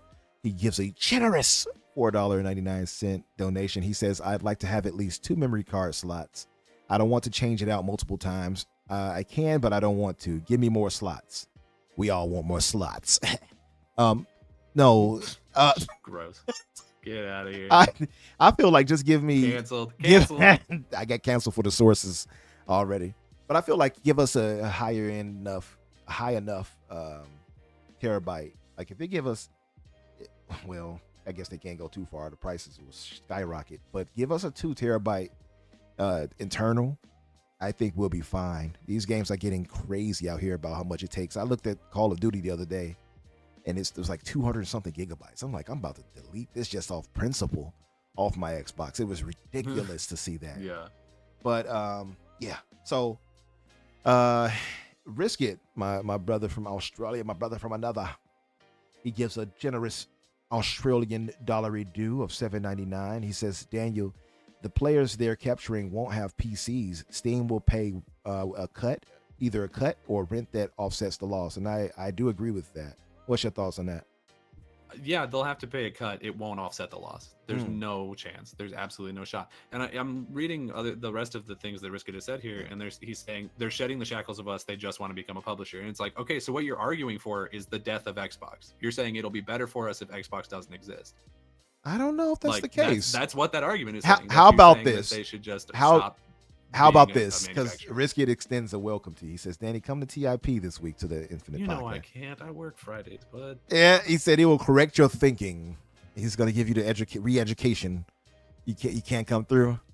Hey, man. I work Fridays. You know this. Yeah. What time do you? Never mind. But you can't make it at all? I don't think so. I mean, what time do you guys start? We start at 7 o'clock our time. For me and you. No, I mean, I work until like 8. I mean, if you want to push it back or something, we could have you join us and talk about it once you get in. But you'll probably get home like 20 minutes after that, though, won't you? Yeah, it'd be like 8:30 when I walk in. Yeah. I'll tell you what. How about this? We'll have the open invitation. So if you can make it home within that time and you say, hey, I am available now, you just jump in and we can have that quick side discussion. How about that? Sure. And you two can hash it out and your thoughts on this. But yeah, Risky said he running. I ain't running anywhere. Let me read some of this article and then I'll get to that donation from our brother J Mac, and then we can wrap this on up. And again, guys, if you have not done so, hit the like button and subscribe if you can. I got it. Hold on. Where is that? All right. Let me read this really quick. So this is from our brother's Xbox era, of course, with Special Nick, John, aka Sicka Mechanico, and Jesse, who we got to get Jesse on the show. I was talking to him the other day on the Booms podcast. Got to bring him through. Phil Spencer tells Polygon he wants PC storefronts on Xbox. So this is not a thing that we're just floating out there. No, yeah. So he's saying it, No, yeah. This bad idea has come from the top. So in an interview conducted at GDC, Game Developers Conference with Polygon, Phil Spencer, CEO of Microsoft Gaming, has stated his desire to put PC storefronts on Xbox hardware in the future. It's the latest in a series of interviews the site has posted with Mr. Spencer, covering topics ranging from Xbox handhelds to the state of the industry itself. It says Polygon asked Mr. Spencer about it sounds so wrong to see Mr. Spencer like that. Doesn't it sound wrong? Like you should just say Phil. Well, it's weird too because a lot of the times people shorten it they'll just say Spencer, like the last name. Yeah, it's just a different person's first name, and it's like I don't know. There's no winning here. It's true. It's the loss. No, but it says about the possibility of Epic Games, or is it itch.io coming to? What's itch.io coming to? I have the slightest idea too. Coming to Xbox in the future as storefronts, and he could see that happening. Yes, said Spencer. Consider our history as the Windows company. Nobody would blink twice if I said, hey, when you're using a PC, you get to decide the type of experience you have by picking where to buy games, of course. There's a real value in that. So when asked about the changes in the current system, with the hardware heavily subsidized to try and lure in new customers. Subsidizing hardware becomes more challenging in today's world, Spencer said. And I will say, and this may seem too altruistic, I don't know that it's growing the industry. So I think, what are the barriers? What are the things that create friction in today's world for creators and players? And how can we be a part of opening up that model rather? So, and you can go to here on Xbox Era and link it to Polygon if you guys want to. This was written by our brother Jesse Norris. So there is clearly, I feel like this. You know where the old saying about where there's smoke, there's fire, right? Yeah. I feel like, first off, I heard this rumor about this myself. Riskit, I know, heard about it. Riskit spoke about it well before I did, actually. Although some people kind of did ignore that he spoke on it. We talked about this, if not at the beginning of the year, I think it had to be at the beginning of the year, if not late last year, at the beginning of the year. We were already talking about it. I did it very coyly so as not to draw ire and anger from people, but we've heard about it already, and now he's saying it. So to me, that sounds like a soft confirmation, so to speak. Just to throw it out there. If it doesn't happen, for me at least, and for you, we have ways around it. So, for sure, you know what I mean? But I feel like if we're talking about just from Xbox side of things, if this is a thing that can happen, and if they can work out the red tape, like you're pointing out, because you do have valid points there. I'm not trying to dismiss the biggest concern I have is that would be a 100% monopoly for Steam. Like Steam would just be the video game store, the thing to have, platforms. Right? It would be the only thing. Yeah, you wouldn't need to buy games anywhere else, and most people probably wouldn't. Well, they got Epic too now, so keep in mind it's both Epic and Epic's Steam. Epic's been trying to DC Steam for a while, to the point where, when we talked about it last week, they're offering 100% of revenue to games that are exclusive to them. Now, by the way, fighting. We did speak about that, and that's a crazy thing that they've done. Like, they had to do that, but it's dope. But think about it that way. If they're doing that, and some of these developers are saying, well, we're only on Steam because of this thing, so it's 6 months to whatever, how long exclusivity over there, and you have both Steam and Epic implemented, then even if, so that does kind of take away some of that monopolistic side of things, where those third-party games we can get through Steam through Epic that Steam doesn't have, and we also don't have on Xbox. So it's still a win, and it stops a bit of that monopolistic thing. But Steam is a monopoly in itself already by most people's standards. So it kind of is what it is. By legal standards, they dominate their entire marketplace. That too. But like, so at the end of it, I look at it like this: as consumers, it's a W across the board. So you're not going to hear me argue against it. If you're saying where does the upside for Microsoft, I think gaining that audience that you normally would not have had is one, because I think more people will flock to this console because of that. If that's implemented, I 100% believe their numbers will skyrocket, because there's plenty of people, again, that don't want to buy PC, don't have the money to buy the higher end stuff, right? So I think there is that too. So you have let's say a $700 box. I don't think it'd be that, but let's say it's $700 for the next one, and you get, and if it's the dockable, handheld or whatever it is, and you have all of this implementation, that is a major W for Xbox in my eyes, personally. Now, if they can get past the red tape, that's the hurdle, but I think they can. I think they're smart enough to get through that. I think they have the minds to work that through. That's where I stand on it. But respect to you on that. Yeah, I mean, I'm sure that they'll give it a shot. Yeah. But it would not work out for them. I just don't see any way that they end up making more money as a result. Well, we got to have you come through the Riskit education program. Oh, no, I've already gotten enough of Riskit's words in my chat. He's basically the entire chat at this point, just talking a lot of shit. So, well, hopefully you can come through tomorrow, because I definitely would love to. I think I've heard enough, actually. No, you guys got to. No, I've heard enough of Riskit's opinion for today. I'm good. What about tomorrow? So you got tomorrow. No, I'm good. Anyway, let me share this in the chat really quick. While I'm typing this up to get it over here, Danny, let's sign out of here, get out of here, because we both got things to do. tell the good folks where they can find you and what you will be up to. You can find me on Twitter at Daniel J. McG or on my personal YouTube channel, Daniel McG. That's all I got this week. Yeah. All right. You got any new videos you're working on or anything? Not at the moment. I'm still working on a bunch of projects, but I don't know when any of them will be done. Okay. I will say this too.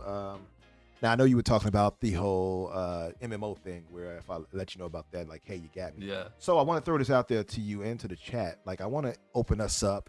Pause. To doing things where we can start up memberships, right? And I feel like one of them can be game nights and stuff like that we can stream and stuff like that. What do you guys in the chat think about that? Like, even if Danny might be busy or whatever, or if Danny's doing an MMO thing, maybe he can play an MMO. Yeah, we can have fun. Yeah. Well, I mean, if it's an MMO, we can just like make a guild or something. Absolutely, make a guild. I'll let you do what your the thing boys because in you there. know how to run it. So I'll, defer I to don't you know if on I that. run it, but I can give it a shot. Well, you know more than I know about it. Let's put it like that. I know Maybe. Eric in the chat knows a lot about that too, so he can do that. He's a big Dungeon and Dragon fan like yourself. And, D&D, yeah, I can do yeah. D&D. So stuff like that, I feel like we can implement for. I'm kind of spitballing here, but I feel like we can do stuff to add to the show. That's one of them. Just getting more connected to the community, because I know you guys are good people, and I would love to game with some of you guys. So, gaming nights, stuff like that, we can try to add as far as a membership perk. And I had this name. What do you think about this, Danny? Tell me. I said for the membership folks that the sign in, they'd be called the Fixers. What do you think about Pretty that? good. Pretty I good. like that. All right. It's catchy. Yeah, that's what I was thinking, man. But so I'm dropping it into the chat now. Guys, again, if you get this, it's a $25 gift card gifted by our brother J Mac. Thank him in the chat and say that you got it. If you got it, please. And here it is. Get your fingers ready. Get your logins ready. Here we go. King Webb, shout out, brother. And there it is in the chat, guys. So if you claim it, again, make sure that you let us know and give a thanks to J Mac if you do. Yeah, so that's right, King Webb. Valve X Epic X Xbox. That's right. Yeah, I mean, it would just be Valve. Just Valve. Valve and then Valve Epic X. and Xbox and chains. But yeah, I mean, yeah, why not? I don't agree with that. He said the guild name. Risk has said the guild name would be Steam Detractors. I mean, Steam is objectively a pretty awful storefront to find things in. Yeah, it is. But I think Xbox can fix them. They can fix them. I believe them. But yeah, there is the gift card code. Guys, again, if you get that, please leave it. Even if you can't say it in the chat here, leave it in the comment section after the show. Actually, if all of you guys can come back after the show and leave a comment, that would be appreciated because it helps with the algorithm. And when I'm not buying subs and likes and views here, so having genuine likes from you guys means the world to us. As far as myself, you can find me on Twitter X, Infinite Umbra or Umbra Infinite. You'll find me either way. And of course, on this program of mine and Danny's The Fix on Thursdays at 8 o'clock Eastern. Tomorrow night on Infinite Podcast, myself, Risk It for the Biscuit as our host. And my other co-stars there, That Blue Number, and Dante Moody, a.k.a. Spriggan, will be there, I believe, this week. And shout out to Garuda, who's a rotating panel member as well. And Tuesdays, of course, myself, Steel Rain are on the panel with our brother Boom. That is at 12 o'clock Eastern on Tuesdays. So come back and subscribe to all these channels. Boom deserves a follow, I would say, and a subscribe, as well as the Infinite Podcast with Risk It. I think we run a good show there. Our chemistry is through the roof. Is it through the wall? That didn't matter. Okay. Anyway, so subscribe to all those and come back and give us a visit. The chat there is, the code is there. So if you get it, leave it in the chat or leave it in the comment section later that you got it and just give a thanks to J Mac. And we're going to get out of here, guys. I hope you all have a good night and come by tomorrow to see us on the Xbox Infinite. Talk with you guys later.